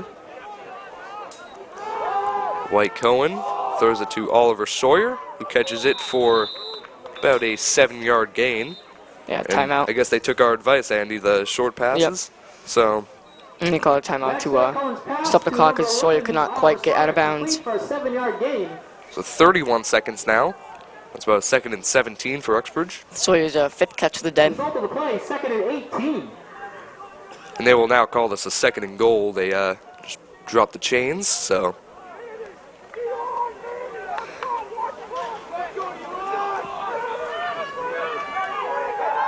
Trips right with Oliver Sawyer in the backfield. They'll motion So him they're out. probably going to motion him. To the right side. And we saw this formation in the Southbridge game. We'll see what they're going to do here with it. And there's a flag out. But that pass goes over to Brent Whitlock, who will catch that around the 8-yard line and be taken down with 25 seconds left in this second quarter. Number 10, Brent Whitlock is complete. Flag on the play. Yeah, it's on us, and they're declining it.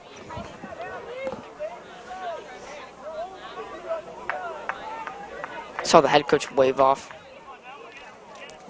But I guess it's going to be tacked on anyways.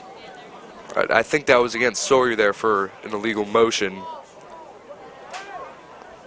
How come he didn't come to a complete stop? Looked like he went upfield a little too early. 2nd and 23. Yeah, that's probably what it was. But either way, now Uxbridge is facing a 2nd and 22. Here it is. Oh, Mike Rosa can't come down with that one, so now 11 seconds left in this second quarter. Maxwell Cohen's pass that was a beautiful ball. Michael Rosa falls incomplete. Now we have 2 shots to the end zone, I would assume. Zach Merchant. I'd say give it to Sawyer both times. Oh, It's by far your best option in plays like this. I mean, once again, it's just Bigelow one-on-one. And Bigelow's beaten him a couple of times, so, you know, Sawyer wants that revenge. Here it is. To Callanan. And Bigelow with a huge interception there in the end zone. And with 5 seconds left in this first half, that will be a touchback, and St. Bernards will get the ball on the 20-yard line. Is intercepted by number 24. That was a disappointing finish. We had a touchdown on that drive, and we had 3 big plays in the red zone, and all 3 came back. The Stewart touchdown and the 2 to Rosa all came back because of penalty. And Cooper Bigelow is playing a heck of a game so far after that big touchdown, and then that's a huge interception in the end zone to stop Uxbridge from scoring any points to in this first half. Well, now when the defense comes back out to start the half. Uxbridge has Cam Stewart very far back and Oliver Sawyer not too far ahead of him, but looks like St. Bernards will just kneel it and head this into halftime. So after a big first half by Cooper Bigelow, St. Bernards has gotten off to an early 14-7 lead here after the first half, and second half will start shortly. Please feel free to visit the south end zone. Some stats after that first half here. Max White Cohen, he's thrown the ball 28 times and only completed 12 of those passes. 145 yards off of that, though. So a decent game for him. Oh, yeah. Obviously not the best we've seen him play. Does have that touchdown pass, but also an interception. So I'm sure he just wants to win the game more so than the statistics, but. yeah, Callanan, 2 catches for 75 yards, and Oliver Sawyer, 7 catches for 61 yards. And Bigelow, 4 rushes for 86 yards. Zaris, 7 rushes for 39 yards. And Robichaud, 9 rushes for 14 yards for St. Bernards. So you see a very balanced running attack. Yeah. Those 3 running backs all getting a very good amount of carries. And first half, 14-7 lead for St. Bernards.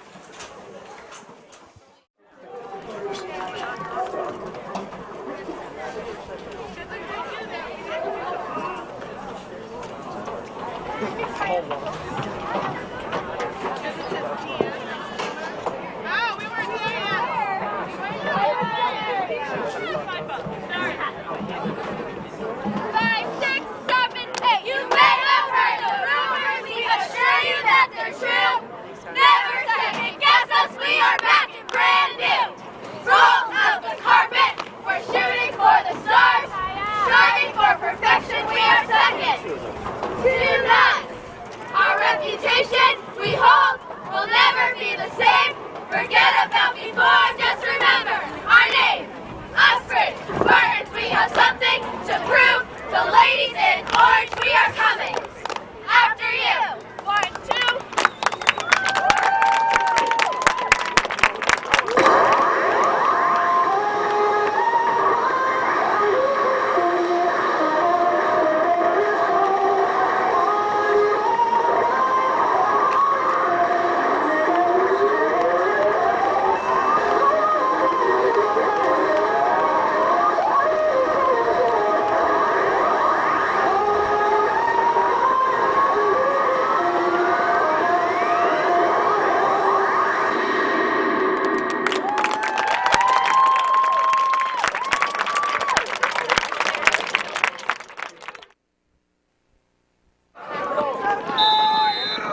got a little bit of extra room, but he'll still be taken down around the 35. Ball comes out.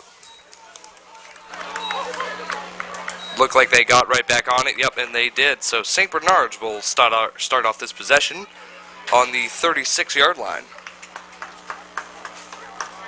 Scary moment there as they did almost fumble it, but good job getting back on it.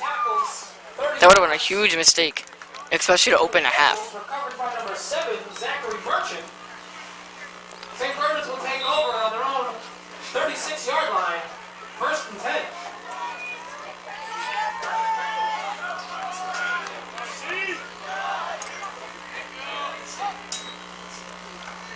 Zares will get that run to the right side. Good job by Uxbridge getting a few people over there and taking him down after about a 4-yard gain. Number 21, James Zares with the carry. Stopping Zares will be the key so far, I think, in this half. Bigelow's only ran the ball once or twice, and that was a big run, but without these short runs to Zares, Bigelow won't have the openings.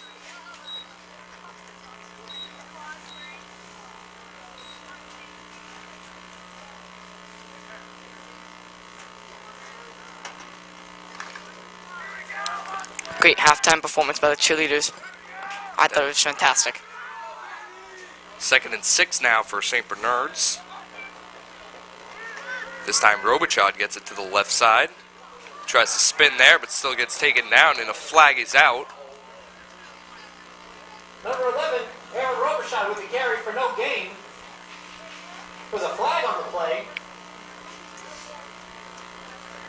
Yeah, they'll bring him back. It's a holding call against St. Bernards. They will be taken, they'll get 10 yards back. And this is a spot St. Bernard does not want to be in. You know, long distance, make them throw the ball. The run game is what they've really had all day, so we'll see if they can finally get the pass game going.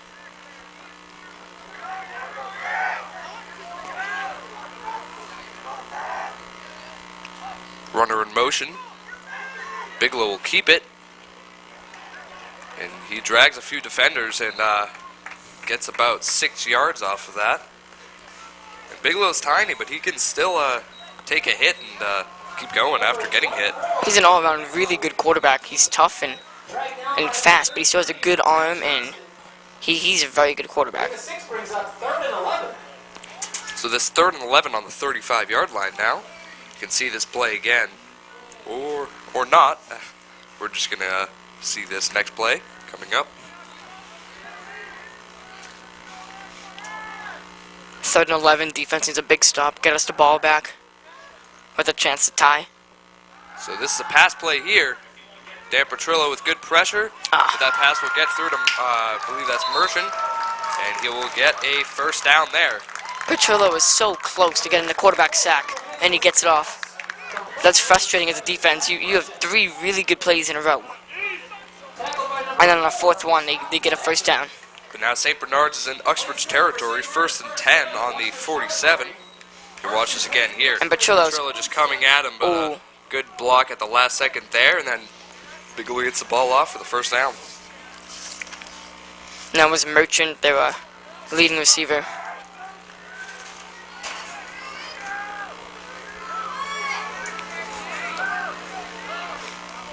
Want to bet there's a reverse? Number 8, that's Parker Bigelow who gets that carry, and he'll only get a yard out of that. Yeah, it's interesting. There's 3 Bigelow brothers on the same roster. One's a senior, one's a junior, and then they have 1 freshman on the team as well. So you'd have to assume the 2 younger ones will have a big part in this program going forward, as probably as big as Cooper's factored into this game today. That'd be a good trivia question. Name all 3 Bigelow brothers.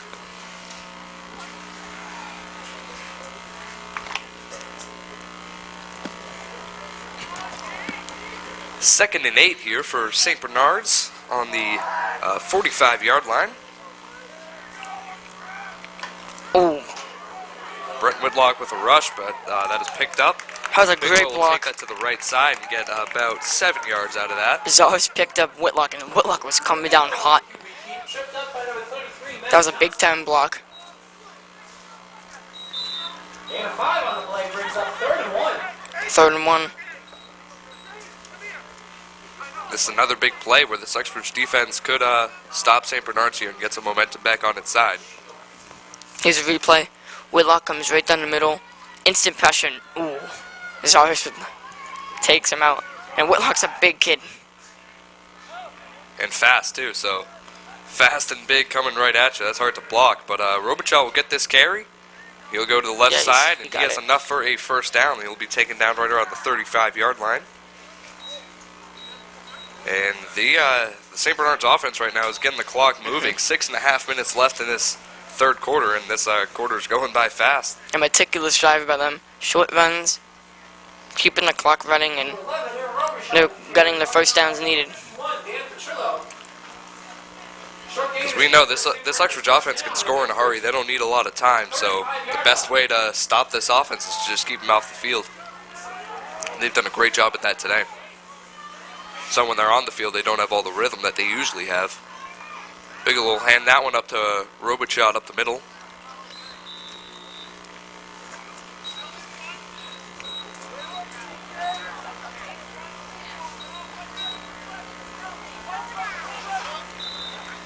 Number 11, Aaron Robichaud with the carry. Flushed down by number 42, Josh Kellerman. Gain a 4 on the play. 2nd and 6. 2nd and 6 coming up for the St. Bernards offense. And the timeout will be called, looks like on by St. Bernards. And yeah, St. Bernards called a timeout there. Probably just didn't like something, didn't like the play they called or something. They did not have enough players in the field. They might have been a short one. Yeah, they're a bit confused. Maybe one too many. That's what it looks like now. But either way, it's not a good sign that they had to call a timeout. It's one that they might need later in the game that now they don't have.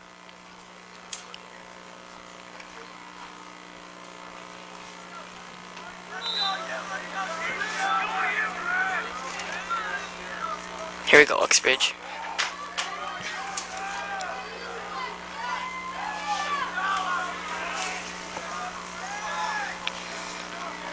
Bigelow will take the snap as Robichaud goes in motion. He'll get that carry. And Matt Johnson with a great job containing and taking Robichaud down after no gain there. Yeah, Johnson got right in the backfield there and blew up the play instantly. And he's a smart kid. He knows that these reverses are coming. And he read that one perfectly. Textbook play. Wrapped him up down below. Couldn't extend the run. And either way, if Johnson did a good job containing as well, because even if Robichaud decided to go up the middle, then he would have had a huge swarm of defenders there. So Johnson with a great job forcing him to make a decision and then capitalizing. It's now 3rd and 6 after that last play got no gain. This time Bigelow's under center. I believe it's the first time we've seen that today. And that carry will go off to the right side to Zaris. He will get a good gain there. Close to a first down, and it looks like it is enough, and they will move the chains. They have some really good running backs. So Uxbridge, twice in this drive already, we've seen them have an opportunity to really capitalize on these mistakes that the St. Bernards offense is making, but twice in a row, the St. Bernards offense has risen above the defense and two consecutive first downs. 2 consecutive 3rd down conversions by St. Bernards, and Uxbridge just cannot quite get off the field. Now we're under 5 minutes in this third quarter. The clock is ticking for St. Bernards.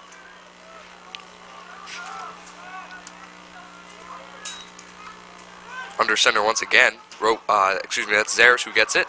That was a good team defense to wrap him up. And the ball comes out, but they will rule him down, and that is not great for that Uxbridge defense because Sylvia picked that ball up and had the whole field. But that's killer. Zaris is down, and we'll see what's going on with him. I want to see a replay of that to see if he was really down. We'll see it here. You see Robichaud and Zaris back there. Zaris gets it to the left side. And John Sylvia grabs him out by the leg. And yes, it did look like he was down before that ball came out. But either way, it is too bad that he is down. He's standing up, and we'll We'll see what's going on with him. That'd be a huge loss if Zara's left the game. He's mostly the speed back and has actually done most of the work for them in the backfield. I believe I read that he actually got hurt last year too, and he missed a substantial part of the season last year, so maybe it is a recurring injury for him, which would be too bad because he clearly is a very skilled player. And you'd hope to see him back out there soon for this team. Well, I guess Robert Shaw's going to have to carry all the carries right now.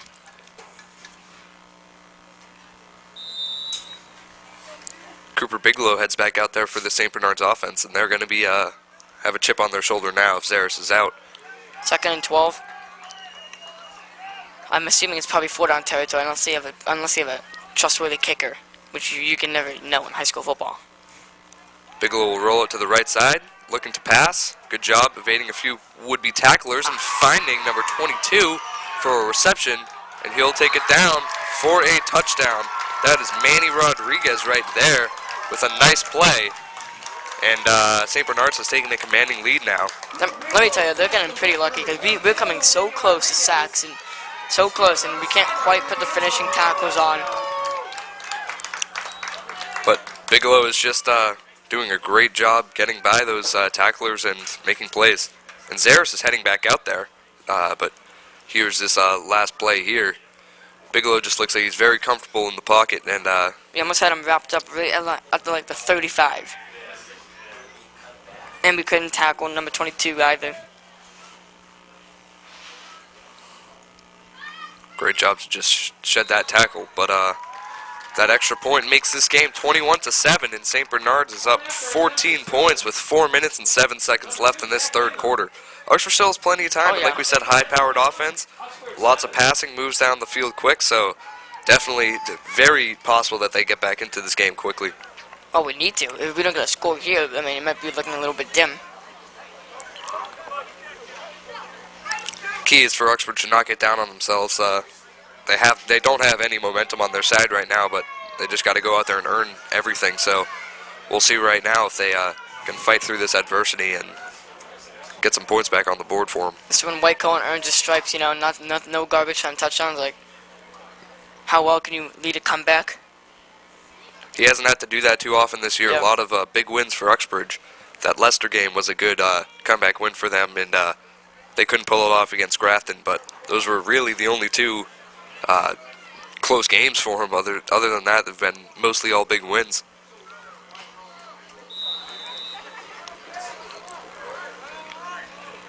Bingham will kick it off. This one will head over to Cam Stewart, who can't come up with it, but he'll pick it up right around the 5-yard line. He'll get by one defender before being taken down on the 24-yard line. It's now or never for the offense. Number 3, Cam Stewart on the return, brought down by... They got to at least get a few first downs yeah. here. Like, touchdown would obviously be ideal, but they just got to show this St. Bernards defense that they can score, because they haven't shown it too often today. And now it's 4-down territory because you're down 14 with, 16 minutes left in this game. Trips right with Oliver Sawyer alone on the left.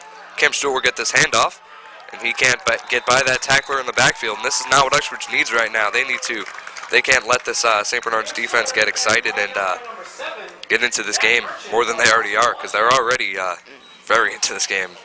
And Uxbridge is just kind of feeding that right now.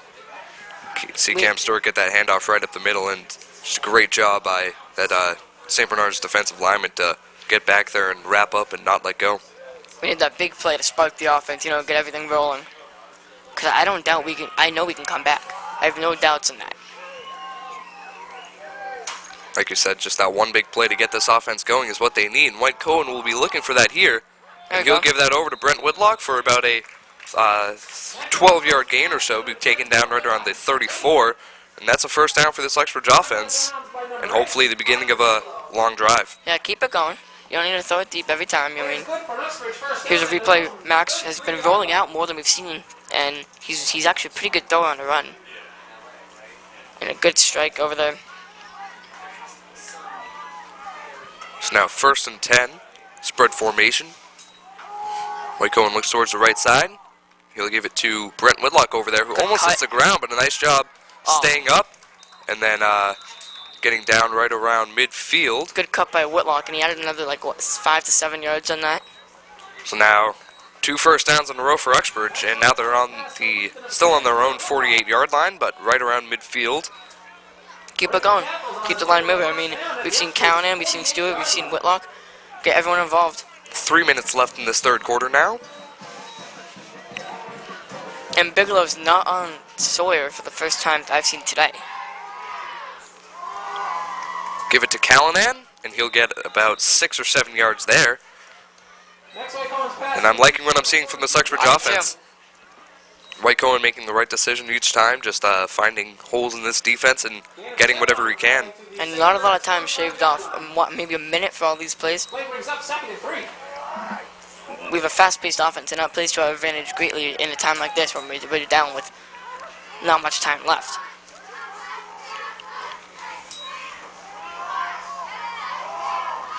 White Cohen gives it over to Whitlock, Here we who will go. catch that for one more first down, and now the ball is in St. Bernards territory, right around the 37-yard line, 1st and 10. White Cohen picking apart this defense. We have to avoid any mental mistakes here that have... I was going to say, this Yeah. is looking a lot like that drive at the end of the first half, though, so the key here is to keep everyone disciplined and making the right decisions and capitalize on a mistake that St. Bernards makes. Trips left with Callanan alone on the right side. And they'll give it to Callanan. There's a little bit of room to run. Here we go. He will get enough for another first down. There's 4 first downs in a row. I believe so, and this Uxbridge offense is looking very good on this yeah. drive. Right around the 24-yard line now. I mean, I think we're playing with a sense of urgency now. Like, we have to step up. Here's a replay. Callanan gets open again, and White Cohen's been spotlighting Callanan more so than Sawyer on this I was going to say, he drive. must be seeing something he likes in Callanan that Sawyer can't do. Maybe that injury to Sawyer maybe slowing him down a little bit. Could be a decoy like Gronkowski in that first Giants World Series. World Series? I mean, yeah. Super Bowl. I was testing you. Trips left this time with Sawyer on the left. He'll run a slant towards the middle, and that's a screen play to Cam Stewart. Good job getting by that first tackler and getting a few yards out of that. Better than nothing. It definitely could have been nothing there. Yeah. Good job to get at least 2 or 3 yards there. Next White Cohen's pass complete to number 3, Cam Stewart. Brought down by number 70, Terrence Cooper. Watch it again here. You see, 2 on the play. good job by Cam Stewart to just get by those defensive linemen and duck that first tackle. And then after that, he couldn't get by the rest, but still, nice job by him to get something. It's now 2nd and 8. White Cohen looking to the right side. We'll give it up to Sawyer. Oh, good Who tackle. gets, yeah, very good tackle there. I believe that was Bigelow. Yeah. Cooper Bigelow, and looks like no gain. He's a good defensive player, too. He's an athlete, so definitely a very good football player, captain for this team. I look for another out or maybe a curl something to the sidelines, maybe to Callanan. It's worked a couple times this drive. They'll go trips left with Callanan alone. White Cohen was saying something to Callanan before he left the huddle, so maybe they're keying in on him here. And looked like Callanan jumped off sides there. We'll see if defense jumped first. I'm not sure what the call will be on, but Callanan definitely jumped. Looks like us. That's against Uxbridge, so that's 5 yards back. It's now a 3rd and 13, right around the 27-yard line. Penalty on Uxbridge.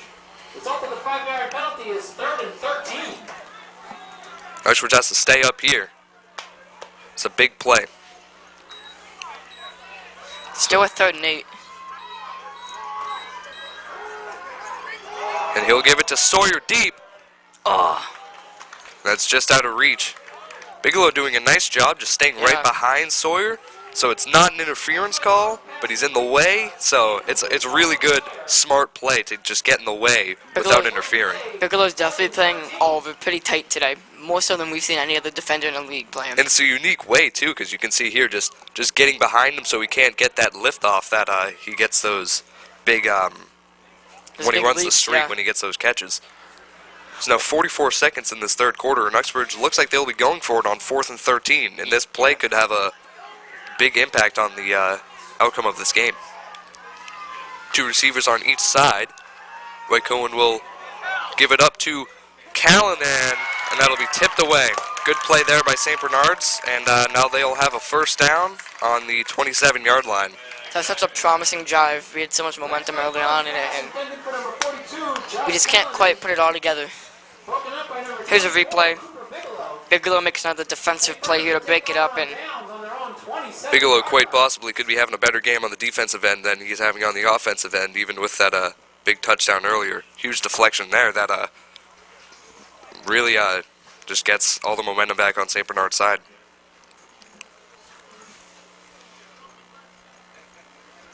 forcing a turnover would be nice here.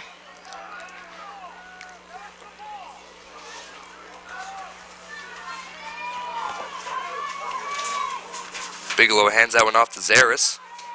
Zaris is looking like he's feeling okay now, and he'll go right out of bounds around the 34-yard line. He's a good runner. 21, James Zaris with the carry. So that's about a 7-yard gain there. Gain of 7 on the play.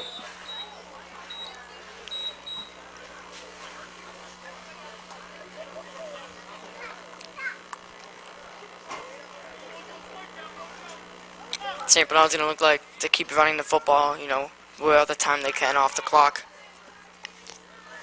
That's what's dangerous about playing a rushing team. Especially when you're down 2 touchdowns and 30 seconds left in this third quarter. This time, that is number 6. I believe that is Connor Rowan. He will break one tackle, and he will be in there for a touchdown. So that makes the score 27-7. St. Bernard's in the lead, and Uxbridge's hopes for a win are getting less and less. That was a great run, but Uxbridge just has to break down and make that tackle because there's plenty of opportunities. A 66-yard touchdown.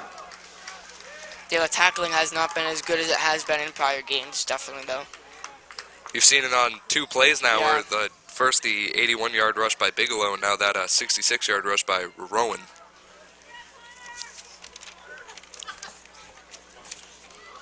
Here's the extra point here. Zachary Bingham will be kicking it.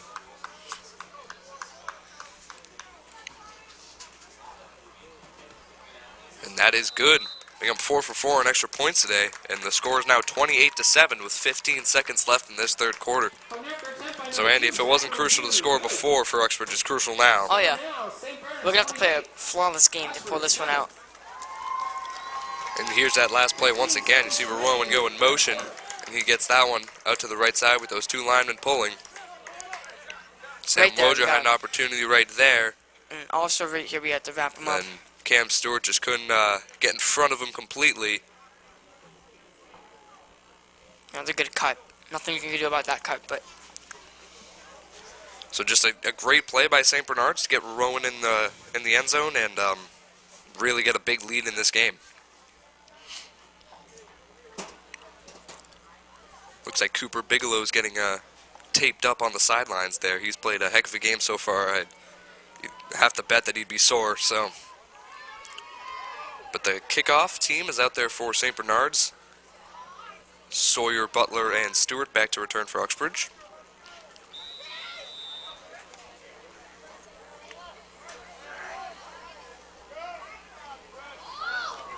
That's an onside kick. And looked like St. Bernard's recovered that. this is sloppy. And Uxbridge has to realize that's an onside kick and get up there because St. Bernard's now has the ball with a 21-point lead and just about a quarter left of football. The execution in today's game has been lackluster. Flags just came out. We'll see what this is. Maybe 10 yards. Flags down.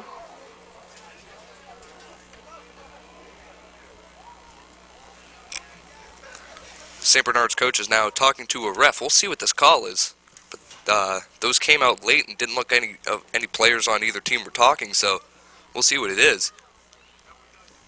Possibly something on the onside kick, but very late call if so. That definitely passed 10 yards, so not illegal touching.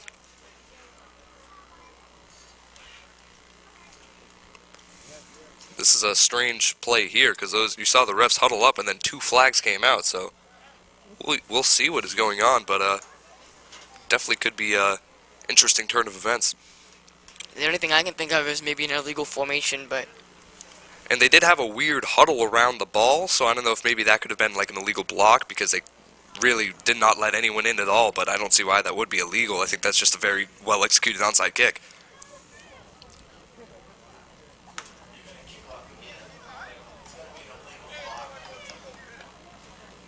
So it is an illegal block.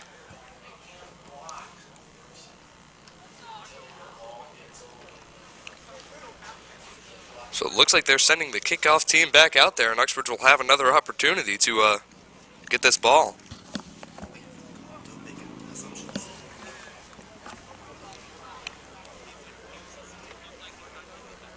And St. Bernards will kick the ball off again. This time they're 5 yards back, so probably an illegal block there is what it seems like. The refs never gave an official penalty call, but I'd assume it was an illegal block. So now you see the Uxbridge line is up a little further now, anticipating that onside kick again, but I'd assume...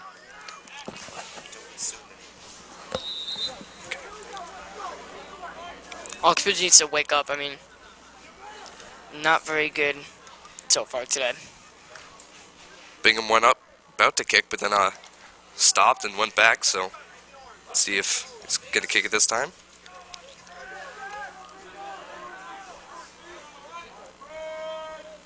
Cooper Bigelow getting stretched out on the sidelines over there. This time it's kicked deep to Cam Butler. He'll take it towards the middle, bump it back out to the right side. He's got a little room.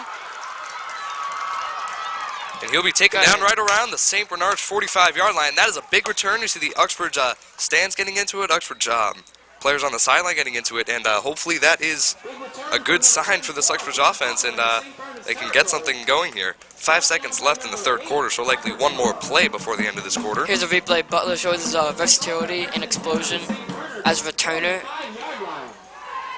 Hits the outside, and his breakaway speed got him that return. Went from all the way from the left side of the field all the way over to the right sideline, so he did a lot more running than just a 50-yard return.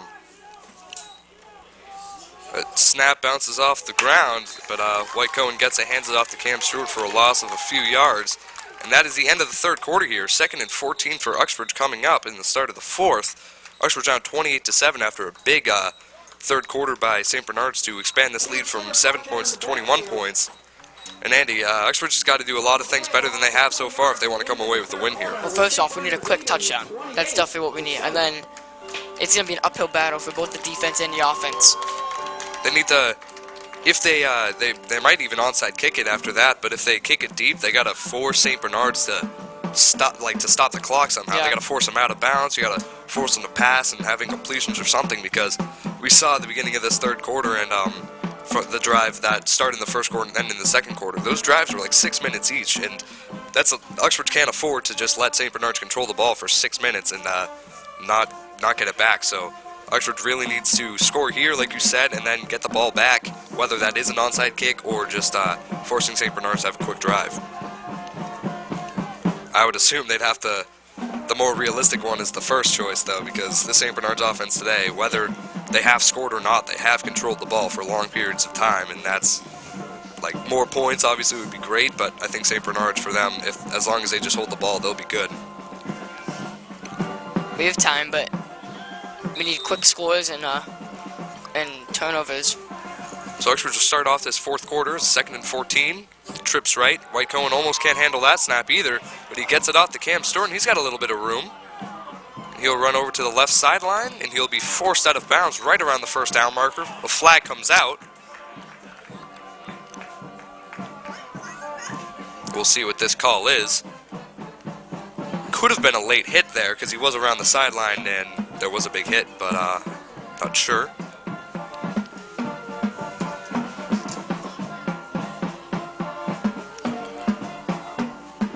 And it is a late hit against St. Bernards, so as well as that big pass play, Uxbridge will get 15 yards on top of that.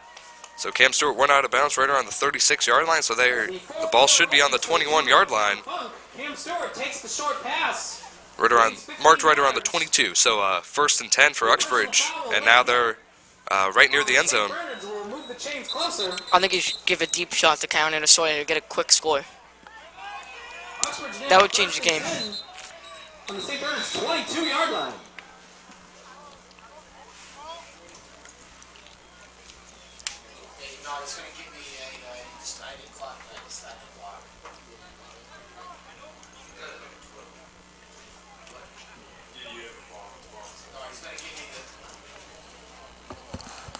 Here's the replay here from that last play. There's an issue with the clock that they're trying to figure out right now, but you see White Cohen with a nice awareness there to just see Cam Stewart and get something out of that play, because that was almost bad there. He couldn't handle that snap, but Stewart over there near the sideline, and yeah, that's a good call there.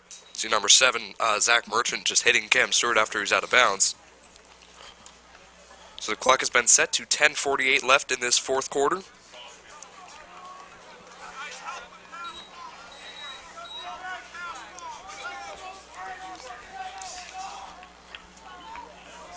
$11 minutes to cover 21 points. We got it. Unlikely, but possible. We can do it.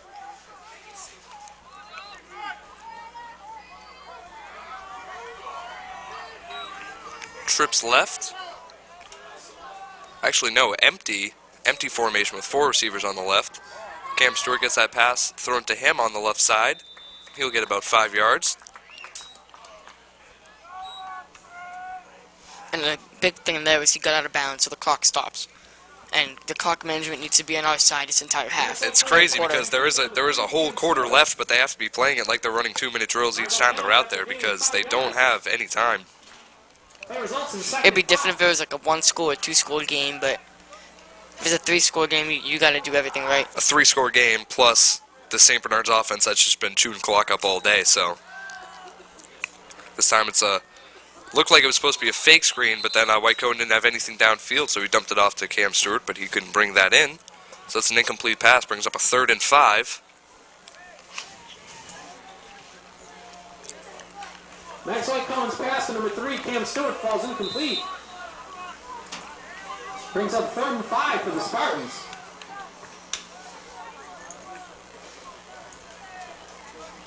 We give a shot to the end zone.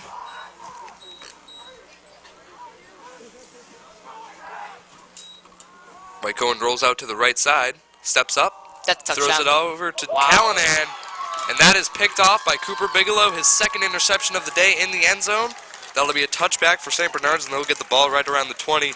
And Andy, I hate to say it, I was trying not to say it, but I think that might be it here, because St. Bernards now on the 20, 3-possession lead, 10.5 minutes left, and you know they're going to be running the ball, just eating up clock, so you can see it here again. Bigelow What a play. coming up huge once again. I didn't see him. He came out of nowhere on that play.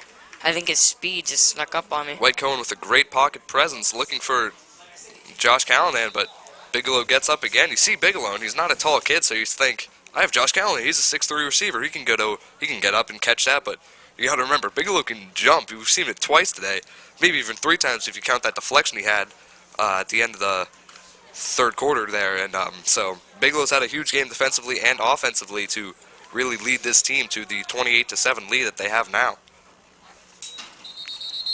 Flag comes out.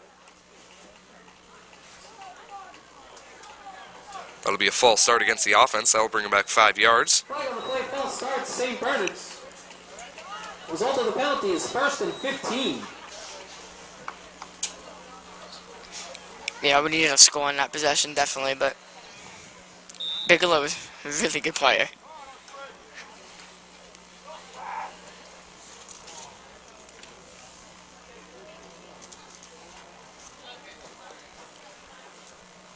So 1st and 15, St. Bernards will go up to the line here.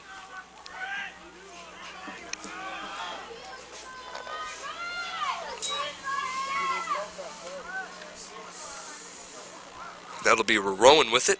He'll go over towards the left sideline. Good job by him to get by a few tacklers, but he'll be taken down. We've seen him more in the second half, but he's a pretty good runner as well. They have a lot of depth at the running back position. Number 6, Connor Rowan, breaking tackles. Finally brought down by number 56, Kyle Sakanik. He's a couple big plays now today. Saw that touchdown earlier that really set this game, right open for St. Bernards. Yeah, a 66-yard run. Under 10 minutes left now in the fourth quarter, and Uxbridge has to try to get the ball back or something really soon because clock is ticking.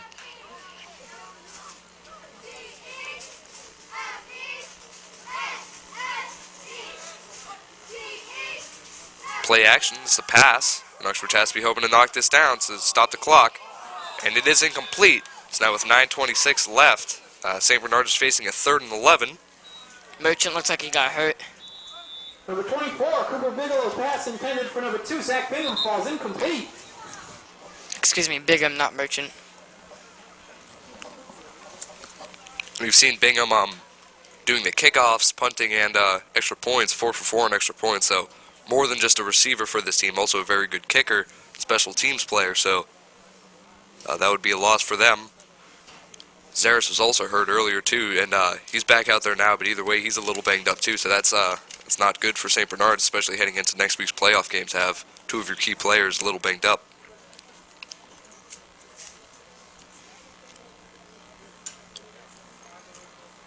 Andy, as you said earlier, other Uxbridge sports teams have been doing very well this year. Oh yeah, it's a great year for Uxbridge sports. With the girls cross country team won the Swickle title.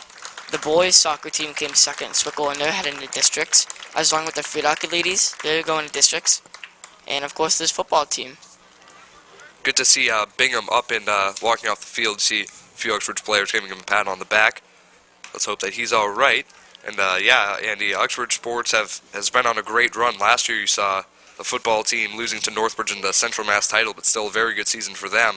Basketball team losing in the state semifinals, so great season for them. Baseball also making playoffs. Yeah. So those are the 3 major sports, and they all did very, very well. And hopefully Uxbridge can do well again this year. Actually, the soccer team has the greatest record in Uxbridge high school history. We're 13-5-1. Shout out to you, Andy. Yeah. So 3rd and 11 now, and St. Bernards will be looking to keep this drive going, while Uxbridge will be looking to stop this offense.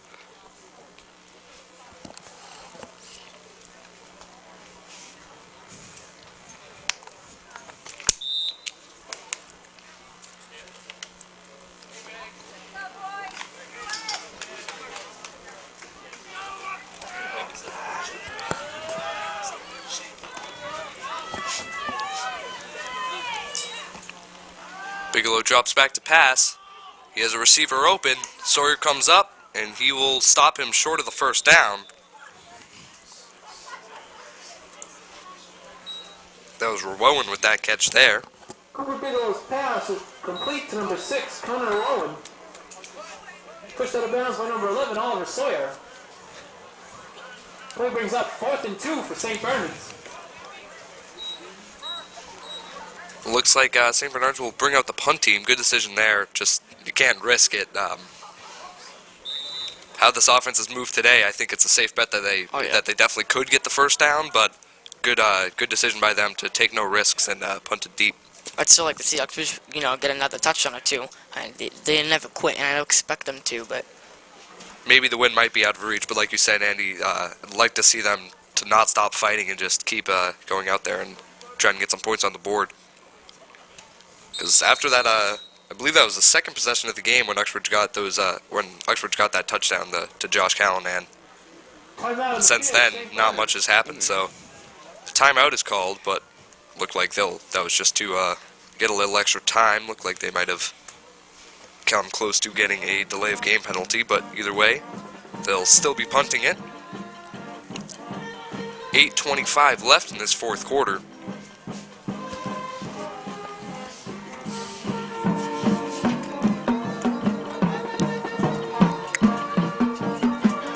in other news, Boston College is losing 23-3. So it's interesting.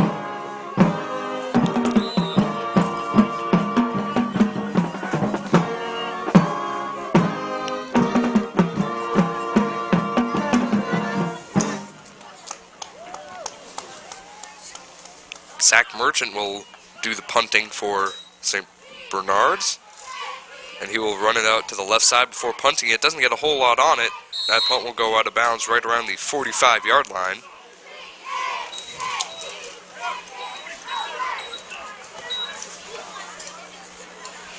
You know, Coach Martelli expects better from the team.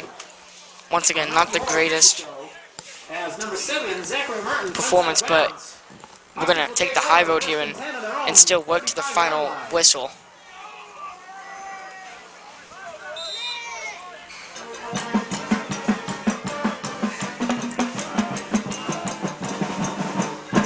There have been some bright notes on this offense today. We've moved the ball very well. Callahan and Sawyer have big games. The execution just hasn't been there, and that's something that they'll need to fix for next week's playoff game. But either way, we're seeing catches even from Whitlock too. So great game, but just the execution has to still fix itself. So now Uxbridge will be on the 42-yard line after that first down. And I honestly don't think the defense is playing that bad. They've had some really good moments. There's in been this those game. 2 big plays that really set this apart, because St. Bernards has had 2 good drives where they took it down the whole field and got touchdowns. That's 14 points, but then the other 14 just came on that big play by Ronan and the other one by Bigelow. So they just got to stop the big plays. They take those 2 big plays away, it's a whole other ball game. Especially if they're going to be facing Northbridge in the playoffs later on, because next week they'll likely face Leicester, and if they win that, then probably Northbridge. And Northbridge, if you let Northbridge get a bunch of big plays on you, then that's all they need. And even if we don't play them in the playoffs, that'll be Thanksgiving. So that's a team that you can't give up big plays to. So hopefully they take things away from this game that they can apply to games down the line. That's a penalty there. Or no, a timeout was called by Uxbridge, it appears. No, St. Bernards actually called that timeout, so they probably just had something messed up out there. So now it's 7:21 left in this fourth quarter. Uxbridge is facing a 2nd and 6 on the St. Bernards 38 and looking to score here. So Uxbridge could still get home field advantage, even if we come up with that. It's possible. There's so many different factors that go into it that I'm not sure exactly, but it's definitely still possible that Uxbridge will. I'm not sure if they had clinched it, but they did beat Leicester earlier in the year on Leicester's home field, so either way, I'm sure Uxbridge would definitely prefer being here, but you've seen them beat Leicester on their field, so whatever happens, I'm sure Uxbridge will be up to the task and ready to go. That's a good thing. We were playing a team that we've seen before. We have footage on them. We know how they run their offense. You know, we can have a better idea. While a team like St. Bernards, you have no clue how they run their offense, and it's much more completely difficult. different division. So it's much more difficult to prepare for a game when it's out of division and you've never seen them before. 2nd and 6 here. Sawyer's in the backfield, and he'll motion out to the right side. White Cohen will snap it. He'll give it up to Cam Stewart right across the middle. Flag comes out. Next White Cohen's pass intended for number 3, Cam Stewart, falls incomplete. Level of play, 3rd and 6. We'll see what this penalty is in a minute.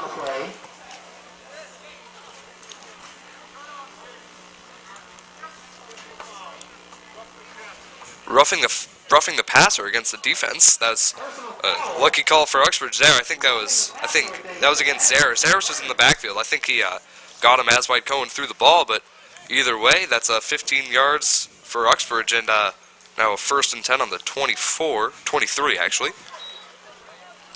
And 7 minutes and 15 seconds left in this fourth quarter. And Zach Bingham, the wide receiver that went down with an injury, he's back in the game. So that's good for St. Bernards, and you hate to see any kid get hurt regardless of what team they're on. Spread formation once again. Cam Stewart in the backfield.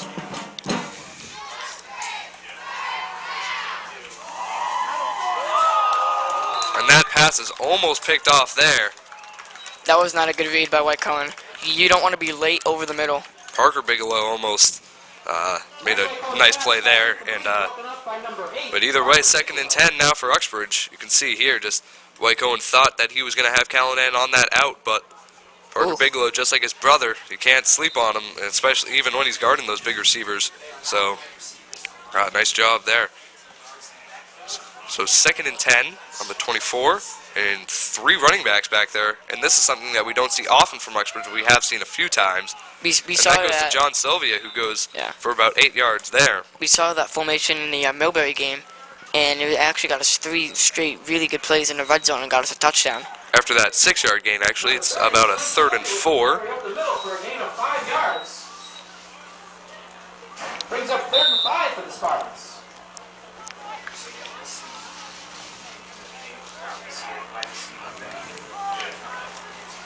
Same formation once again. That's Cam Stewart, John Sylvia, and Matt Johnson back there.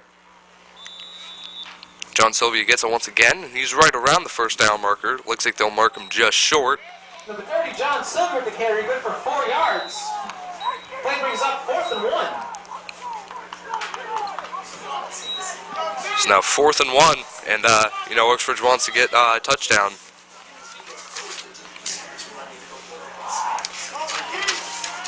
Same formation. I'd watch a play action. And they went on 2, and they got St. Bernards to jump.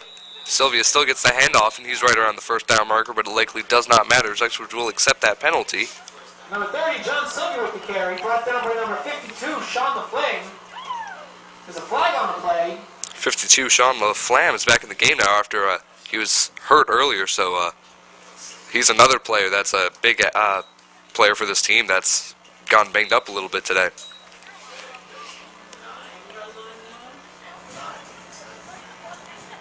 So it's a 1st and goal for Uxbridge on the 9-yard line after that offsides penalty. Brings a first down for Uxbridge at the St.Bernards 9-yard line.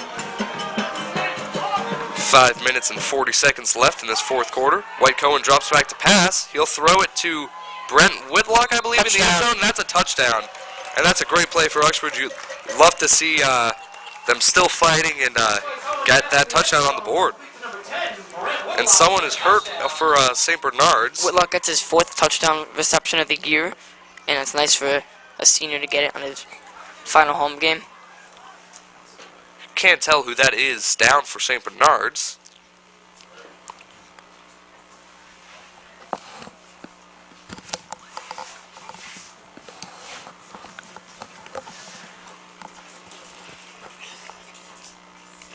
See all the players taking a knee. Great sign of respect from both teams. And watch that last play again here. Play action to John Sylvia. And then White Cohen looks towards the end zone and finds Whitlock with a very nice catch. Yeah, that's a very good play in the red zone. I mean, if you have 3 people in the backfield, you assume it's going to be a run. And then a play action pass, it tricks the defense. That looks like that is number 6, Connor Rowan, down in the end zone. Hurt, I'm not positive, but I believe that's who it is. But he is up and walking off the field.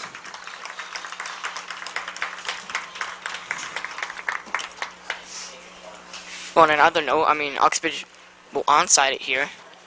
Most likely, especially with only 5.5 minutes left now, you'd have to assume that they're going to be onsiding. A glimmer of hope.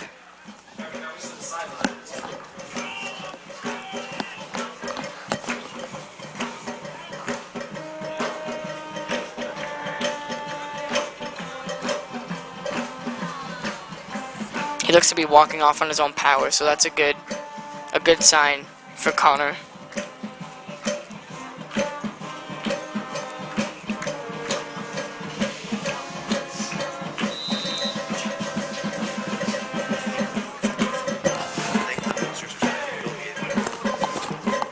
Jesse Hanscom will kick that extra point, and that will be good to make this score now 28-14 with 5.5 minutes left in this 4th quarter. Like you said, Andy, likely that Uxbridge will be kicking an onside kick here to try to get the ball back and get another score on the board, and then kicking it onside again and getting another score on the board. So they're still down 2 touchdowns. So still a long way to go, but a good play there to get points on the board for them and get a little bit like I said, a glimmer of hope and to try to get back into this game. I can't recall Hanscom having an onside this year. They do the weird one where they kick it into like the middle, right around like the Like a little 35-yard squib, line. yeah. But I'm sure St. Bernards knows that they do that, and will be prepared if they've studied. So I like St. Bernards onside when they kick it straight. And That looked good, with yeah. the backspin on it, and then he's everyone jump on it. And it was aware, too. It was a good job noticing that the middle of the field, right around 10 yards where after the ball was kicked, was open, and they took advantage of that. To me, the right side looks a bit weak, and there goes number 10 to fill up the hole. And they only have one person back right now to return. Wow. And Hanscom will kick it deep. And that will go through the end zone. I don't understand that play touchback. call. I at least would have liked to see a kind of unique onside kick, maybe because they were prepared for just a straight up kicking it to a side and diving on it. But I think with one guy back, you could have easily done something unique and tried to kick it to a spot where people weren't and try to get on it. But instead, they kick it through the end zone and had no chance at getting to it. Maybe Martello's trying to avoid injury, but I would hope to give your kids a chance.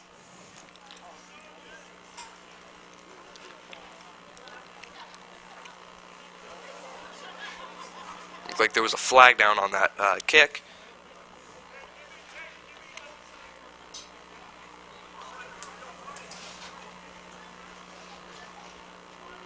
Refs are discussing that last call. I'd like to thank the Booster Club once again for all that they do, and especially setting up all those signs that you see on the front of the school of all the seniors that play sports and participate in other activities. Big thanks to them for always supporting our athletes here. And they did a great job decorating the field with the seniors and all their numbers hanging on the fence. And the boosters do a lot of work for us, and we're very appreciative.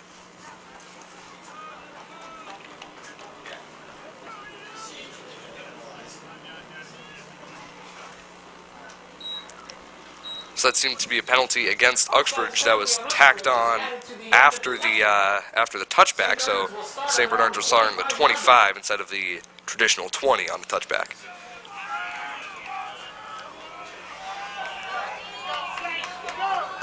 You have to assume they're just going to be running the ball here and trying to end this game. This one will go to Zaris, who will go to the right side. Get him out. He's out of bounds. forced out of bounds, which is a good sign after about 3 yards.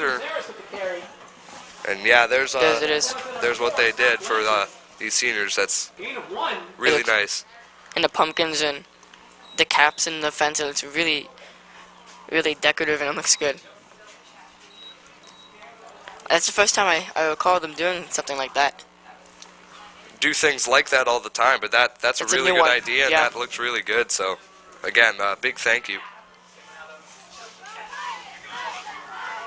So now 5:27 left in this fourth quarter after that 1 yard run by Zaris. I'm telling you, 2 quick stops here. And St. Bernards will call a timeout there. The game's not over yet, Joe. Timeout on the field by St. Bernards. We stomp them here. There's 4.5 minutes left, and we have the ball. Please head to the booth at the south end of the end zone. I don't know if Uxbridge trusts Hanscom with that onside kick, though, because I really don't see any reason why they didn't do it that last possession out. And Bill Wachesny. Well, how do we score again? They have to do an onside, I would assume. They did have no other choice. We'll see what happens here, though, because who knows?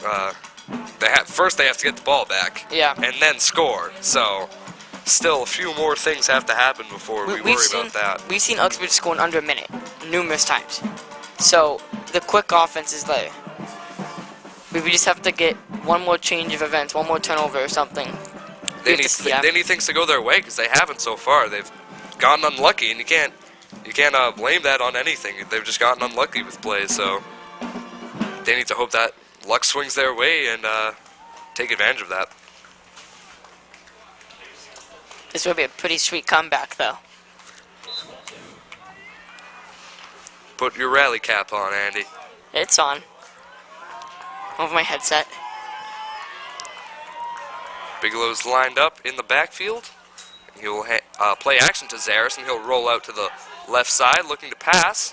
And he'll roll back to the other side, and he will just throw that away, and the clock stops. So with 5:18 left, St. Bernards now facing a 3rd and 9. Not sure why they would be passing it there, especially with how this running game has worked so far.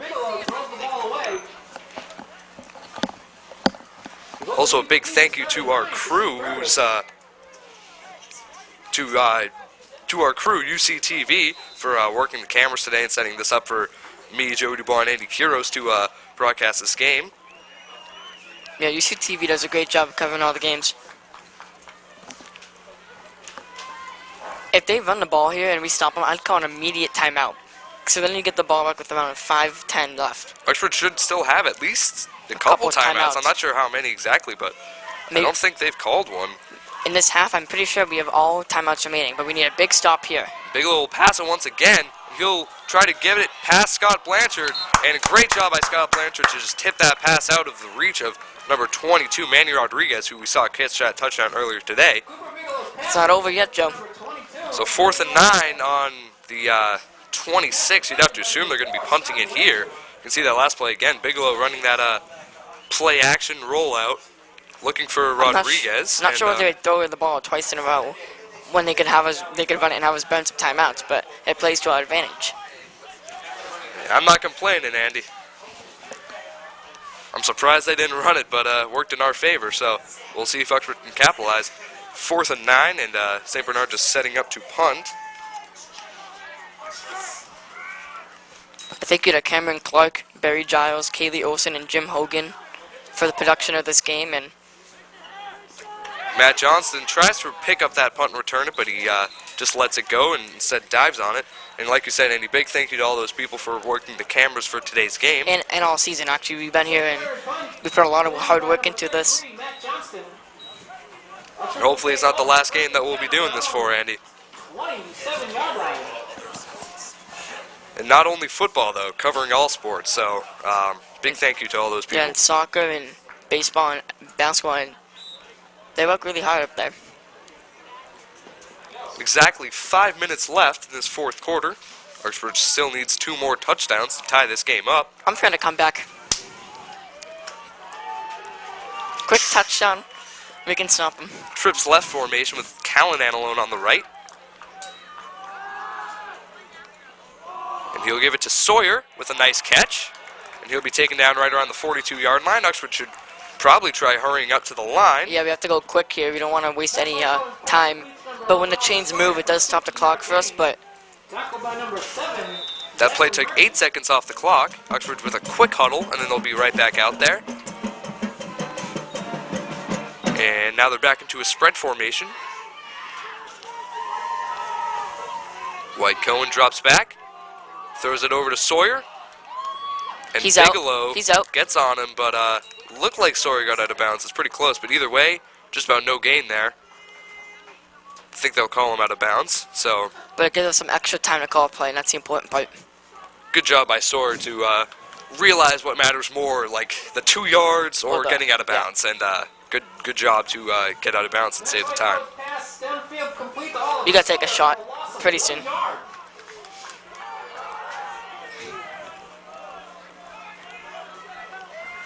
I'm liking these short passes, though, because then, like you said, if you do want to take a shot, it opens it up. And it looks like they're going for that now. Out and up for Callanan, but goes near Whitlock, but Whitlock can't come down with it. So now with 4:25 left, Uxbridge is facing a 3rd and 2 on their own 42-yard line. I mean, 3rd and 10, excuse me, not 3rd and 2.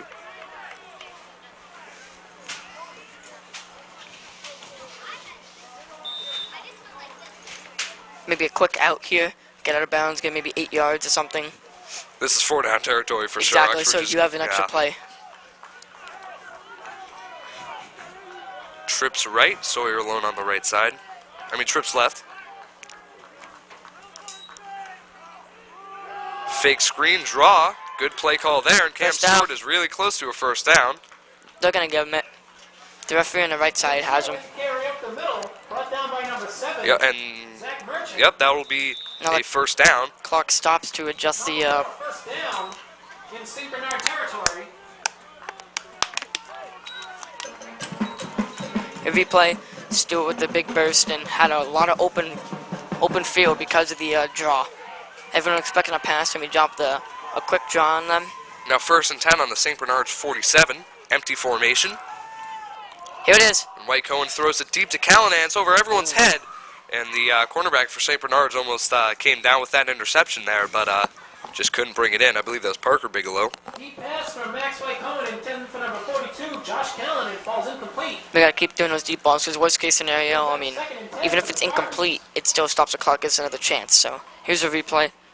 Maybe not the greatest deep ball ever, but you gotta take your opportunities now. Like we've said many times, though, I'm sure White Cohen saw Callanan against those two smaller cornerbacks and said, hey, he can jump over them, but he really can, I guess, against these athletic defensive backs that St. Bernards has. Here comes touchdown. Brent Whitlock with a catch. First down, that's good. And he'll go out of bounds right around the 35-yard line. 3 minutes and 40 seconds left now. Still a two-possession game with Uxbridge down 28-14. There's 3:40 left. That's plenty of time.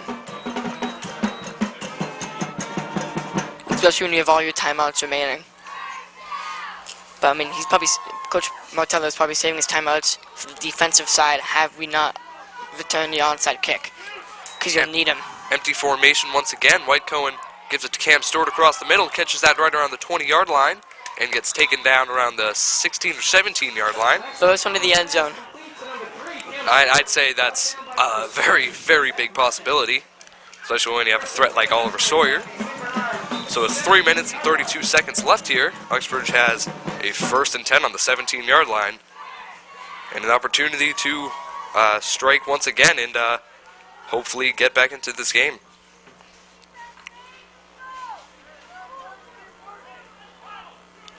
Uxbridge has not led in this game at all. St. Bernards scored that first touchdown, and Uxbridge tied it back up, but since then it's been all St. Bernards, so Uxbridge likely still won't even lead unless this game goes into overtime. Look at Oliver on the left. Bigelow's not even on him.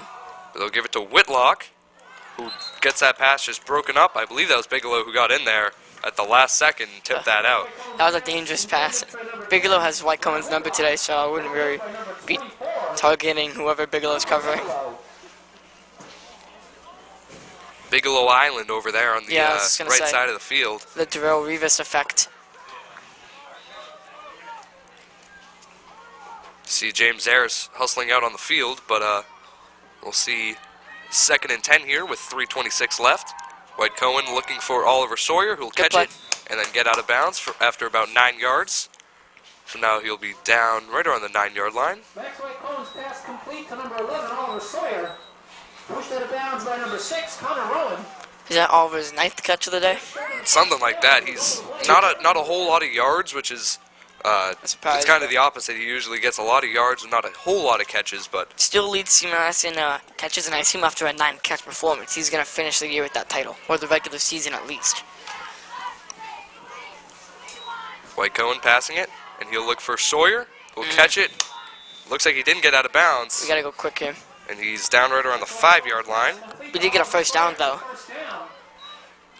And a timeout is called. I'd assume Uxbridge called that.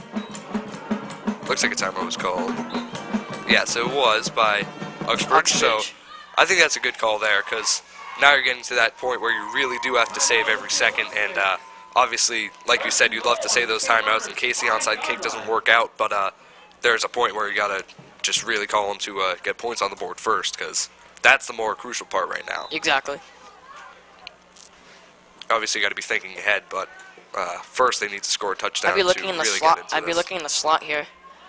A motion by Mike Rosa, and then that leaves Oliver Sawyer alone on the left side, and he just can't come down with that catch right there. It's now 3 minutes and 10 seconds left. A 2nd and goal on the 5-yard line. Broken up by number 6, Connor Rowan. 2nd and goal from the 5. We have 3 more chances to get maybe a draw to Stewart. Here's a replay. Pretty good ball. Oh, a good play by number 6. Rowan. So we've seen many players get banged up for St. Bernards here, but a lot of them have come right back and been fine. And White Cohen with a great juke to get into the end zone and make this likely a one-possession game after this extra point by Hanscom. And I think that might have been designed there. I think they made it look like they were going to run the same exact play and have everyone back up and go cover Sawyer, which gave White Cohen the room to go in there and get a rushing touchdown. Great play by White Cohen. Saw no one was open and ran it himself. You can see here, either way, if it was a design play, great play call. If it wasn't, great awareness by White Cohen to realize what he had, and Good cut. great juke right there, and got in for a rushing touchdown. His second rushing touchdown of the year. Would have been his third, but one got called back for holding. And that extra point there is good. It's not over. 28-21. And we thought last time Uxbridge was going to kick an onside kick, but they kicked it deep. But I think this time they're going to have to kick an onside kick. On the band, once again. Great job, like always. Come to these games, snow, sleet, cold weather. Halloween weekend. Yeah. I'm sure they'd getting ready to trick or treat tonight, Andy. That's what I'm doing. 3 minutes and 4 seconds left. Uxbridge down 28-21. They've scored the past 2 touchdowns here. It's 28-7, but Uxbridge getting something going now. And they have Hunter Walker out there, and he is the onside kicker for this team. So, yeah, they definitely will be kicking it onside. Hunter Walker can kick an onside kick. He's good at that. He is a 300-pound offensive tackle and defensive tackle, but let's see if he can take on a third role here as the go-to onside kicker. I'm looking at the right side. I mean, they only have 1 or 2 guys back there, and be 4. Yeah, the guy doesn't look like a very fast guy. He'll kick it over to that left side. It'll bounce up in the air, but St. Bernards will come down with it, and he'll head over to the left side, and he has a little room to run, and a good play by Brent Whitlock to get over there and take him down. So now they are in Uxbridge territory, right around the 44-yard line, and now, Andy, like you said, they have a few timeouts in case this situation came. We have 2 timeouts remaining, but we got to stop them on the first 3. And this is not ideal whatsoever, but like we said, they are prepared as much as they can be for a situation like this. So 1st and 10 on the 44 with 2 minutes and 55 seconds left. I mean, and Uxbridge needs to get some quick stops here. A first down might be a death sentence because we don't have the timeouts the amount of timeouts to run that off. But either way, Andy, whatever happens on this last drive, I think you would agree with me that this has been a tremendous effort by Uxbridge to get back into this game. QB draw there by Bigelow, and he'll get by a few tacklers there, but he'll still be taken down after only about a 3-yard gain. There's a timeout. That's the thing about Bigelow. Bigelow's like half the size. It seems to be half the size of Hunter Walker, and just ducks through that tackle there and keeps going. So great play by him to get 3 yards, and Uxbridge uses a timeout there to stop the clock with 2 minutes and 46 seconds left. Here's a replay. Obviously a design quarterback running. He just keeps his legs moving, always pushes forwards. Got stuffed right there. But he just finds a way to get out of it somehow. At the 45, and he keeps working his way up. And keeps going.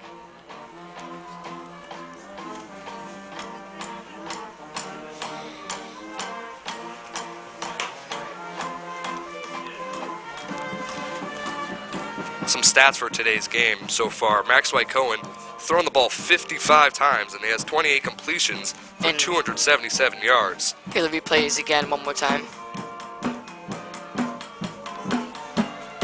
Good play by Uxbridge's defense. White Cohen has 2 passing touchdowns along with that 1 rushing touchdown, so great play for him. I mean, great game for him. And then Brent Whitlock, 8 catches for 97 yards. That's a big game for him. Oh, yeah. Josh Callanan, 4 catches for 94 yards, so a very well-rounded attack. Come on, defense, come up big here.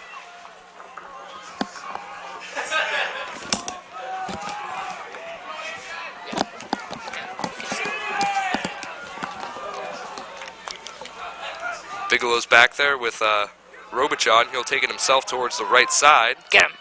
And they'll take him down. He's short. Around the 35-yard line. That's a timeout. Should be about a 3rd and 2. And Uxbridge will call one more timeout. I'd say about a 3rd and 1 there. So Uxbridge is going to have a big play coming up here. And you have to assume that they're going to be running the ball. And Uxbridge has to come up and stop them. And if possible, try to get him out of bounds. But realistically, that's probably not going to happen. They just need to get him short of the 1st down. And then hopefully St. Bernards will punt it, but I don't know if even that, I I bet that they go for it. That'd be bold, though. That would really put this game away if they could get a first down on that, but it also could work oppositely and really give Uxbridge momentum and very good field position. The return on the onside was big because if we stopped them where it was, they'd be probably at the 30-yard line. There's the band again. Great job by all of them down there. Miss Penn's even playing today. They're missing one key piece of that band, though. That's Dan Page. He's out there playing center for this Uxbridge offense. So he's doing a great job at center, though. And they're also missing Kaylee Olson, who's like we said, a camera girl for this team today. She's also a key part of that band. Thank you, Kaylee.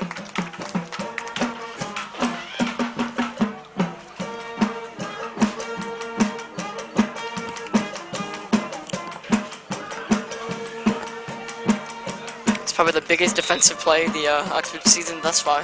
They haven't had too many close games like this, so it really is.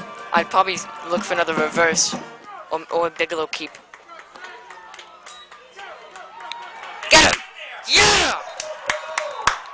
And a huge play there to take down James Harris in the backfield. And a timeout will be called by Uxbridge, so I guess they had one more there.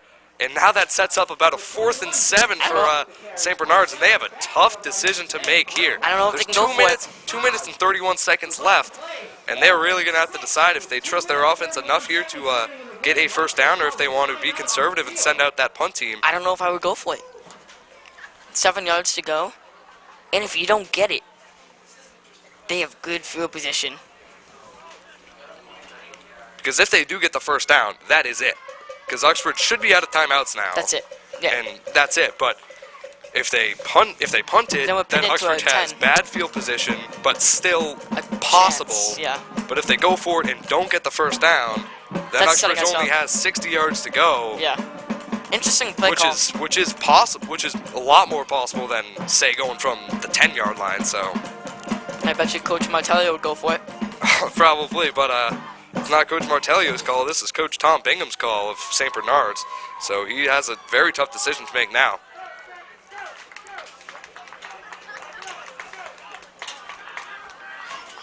Looks like each team has their normal offense against their normal defense. I can't tell for sure. But we're putting Matt Johnson is a little far back. We'll see what the... They have Bingham in their kicker. I'm assuming they're kicking it. So it's looking like they are punting it, and Matt Johnson is back alone to return this punt. I'd be aware of a sneak here.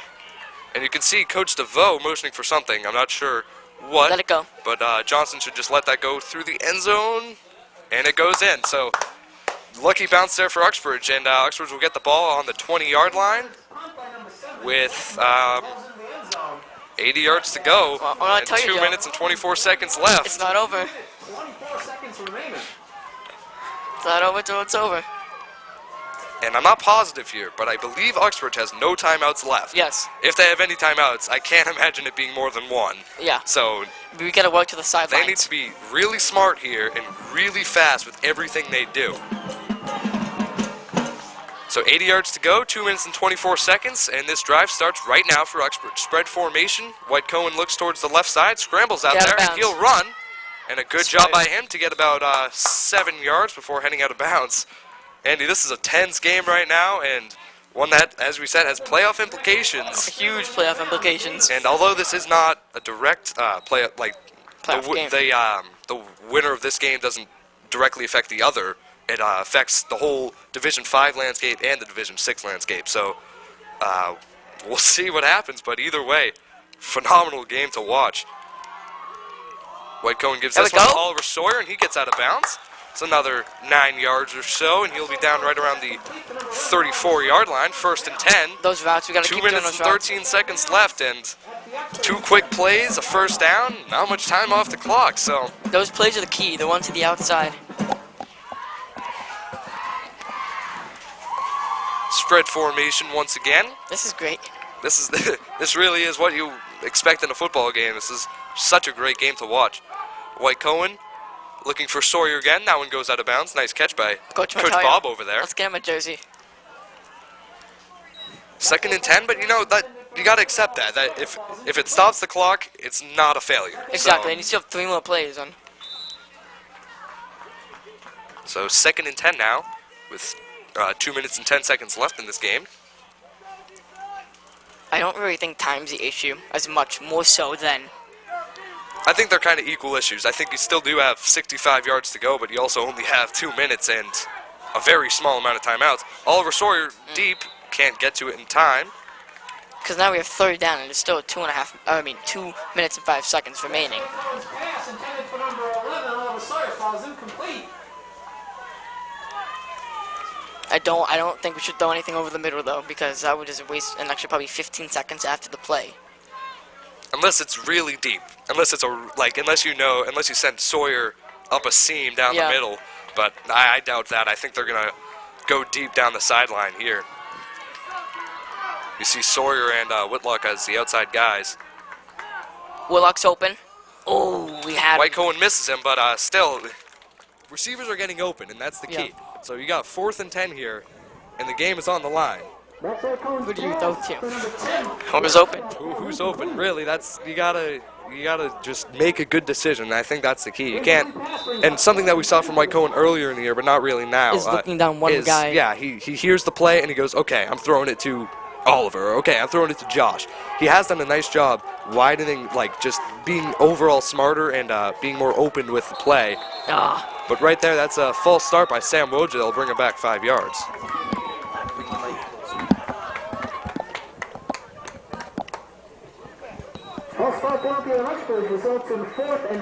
No, we did not need a penalty there. Either way, 4th and 10, 4th and 15, they're probably going to still call the same play that we're going to call. I'd assume they're going deep no matter what. So yeah, a very vertical offense. Well, the defenders are playing about 10 yards off him, so. They have Bigelow on Sawyer, a matchup that Bigelow has unquestionably won today. It's a good Sawyer. And he's got plenty of time, and he gives it up across the middle, and that pass is broken up. That's too bad. So great defensive play there for St. Bernards that very well may have just capped off this game. And that's too bad, Andy. That's too bad. Great comeback by Uxbridge. It's not over yet. I mean, a fumble here. A fumble. Who knows? St. Bernards passed it earlier when we thought for sure that they were going to run it. So who knows? Maybe they'll do that again and we can get lucky and get an interception. But exactly, that's the thing. If they run the ball and stay in bounds, that's 40 seconds off the clock. So Uxbridge has a really tough road if they want to get this win. Still down 21 at the beginning of the 4th. To make it even a game is something special. It's amazing. It really is. It was a great comeback by Uxbridge, and like I said, maybe they'll lose this game, but no matter what, they can take something away from this game. They know now that athletes like that, they need to break down and take them down, because when they face teams like Northbridge down the road or even Leicester, their athletes are going to take advantage of plays like that, and if they're not going to break down and be disciplined and tackle them, then they're just going to get 81-yard rushes and 66-yard rushes like we saw Bigelow and Ronan get today. And Uxbridge also showed their resiliency, making this 28-7 game a 28-21 game. So no matter how this game ends, phenomenal game all around, and Uxbridge showing a lot of what they can do. Bigelow will keep that. He'll be taken down right around the line of scrimmage. And we'll see what the next move is, but I'd assume St. Bernards is just going to wait as long as they can to snap it. And run it. Brought down by number 56, Kyle Sekanic. I think that the 4th and 10 penalty set us back. It was only 5 yards, but it was the momentum too, because it was already going down with those 3 straight incompletions, and just a false start penalty just set it back even more. Well, we'll just played a phenomenal game, especially on the defensive side. So I'm not sure exactly how long they can. Okay, so they. Coach waited exactly how long he could wait and then called a timeout. Well, Uxbridge doesn't have any, clocks counting on the field, so you can't really tell.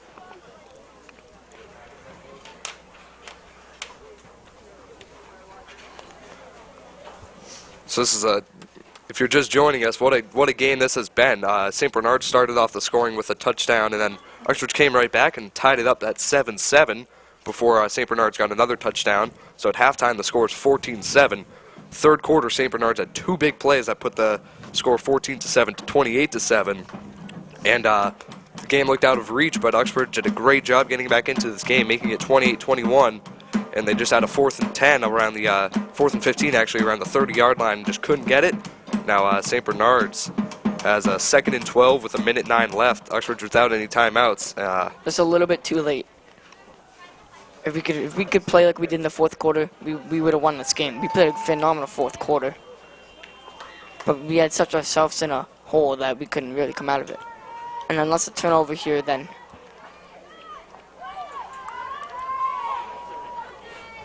So 2nd and 10 here. St. Bernards will head back out to their huddle after that timeout.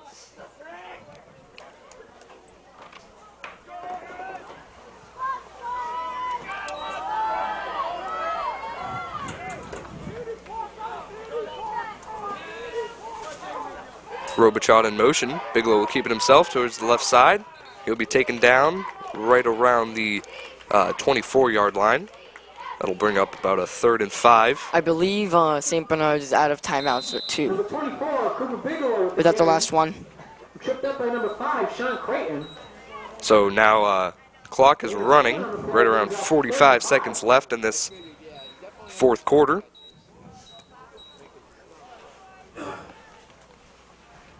I'd assume St. Bernard's just going to kneel this ball here, and that should be the game, but we'll see. Note they're going in a normal formation. Robichaud in motion. Bigelow keeps it, goes towards the left side, and he'll get enough for a first down, it appears. And that should be the ball game. Number 24, Cooper Bigelow with the QB keep. A great rally, though, by Uxbridge to even make this a ball game in the first place. I thought we were going to pull it out. So now with under 20 seconds on the clock running, that should be the game here in Uxbridge between St. Bernards and Uxbridge. So St. Bernards finishes off this regular season undefeated at an 8-0 record, matching their win total from the past 2 years.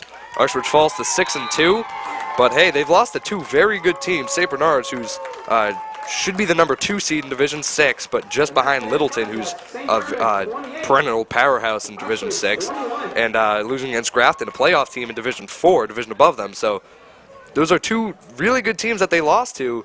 Two teams possibly better than Leicester, who they'll be playing next week. Not sure exactly where that will be yet. Could be here or in Leicester. But that'll be a great game next week for the first playoff round. And Andy, let's start off with the winning team today for an MVP. Who'd you give it to? Oh, I would definitely give it to Cooper Bigelow. I mean, he had the 2 interceptions on defense. He had the big running touchdown. He was all around a phenomenal player. He came up big when they needed him the most, and he led this offense to score 28 points on a very good defense. So definitely Bigelow was the best player for them. And you can't forget that 81-yard touchdown that he had, taking it down basically the whole length of the field. So that was a big play that got them going in this game.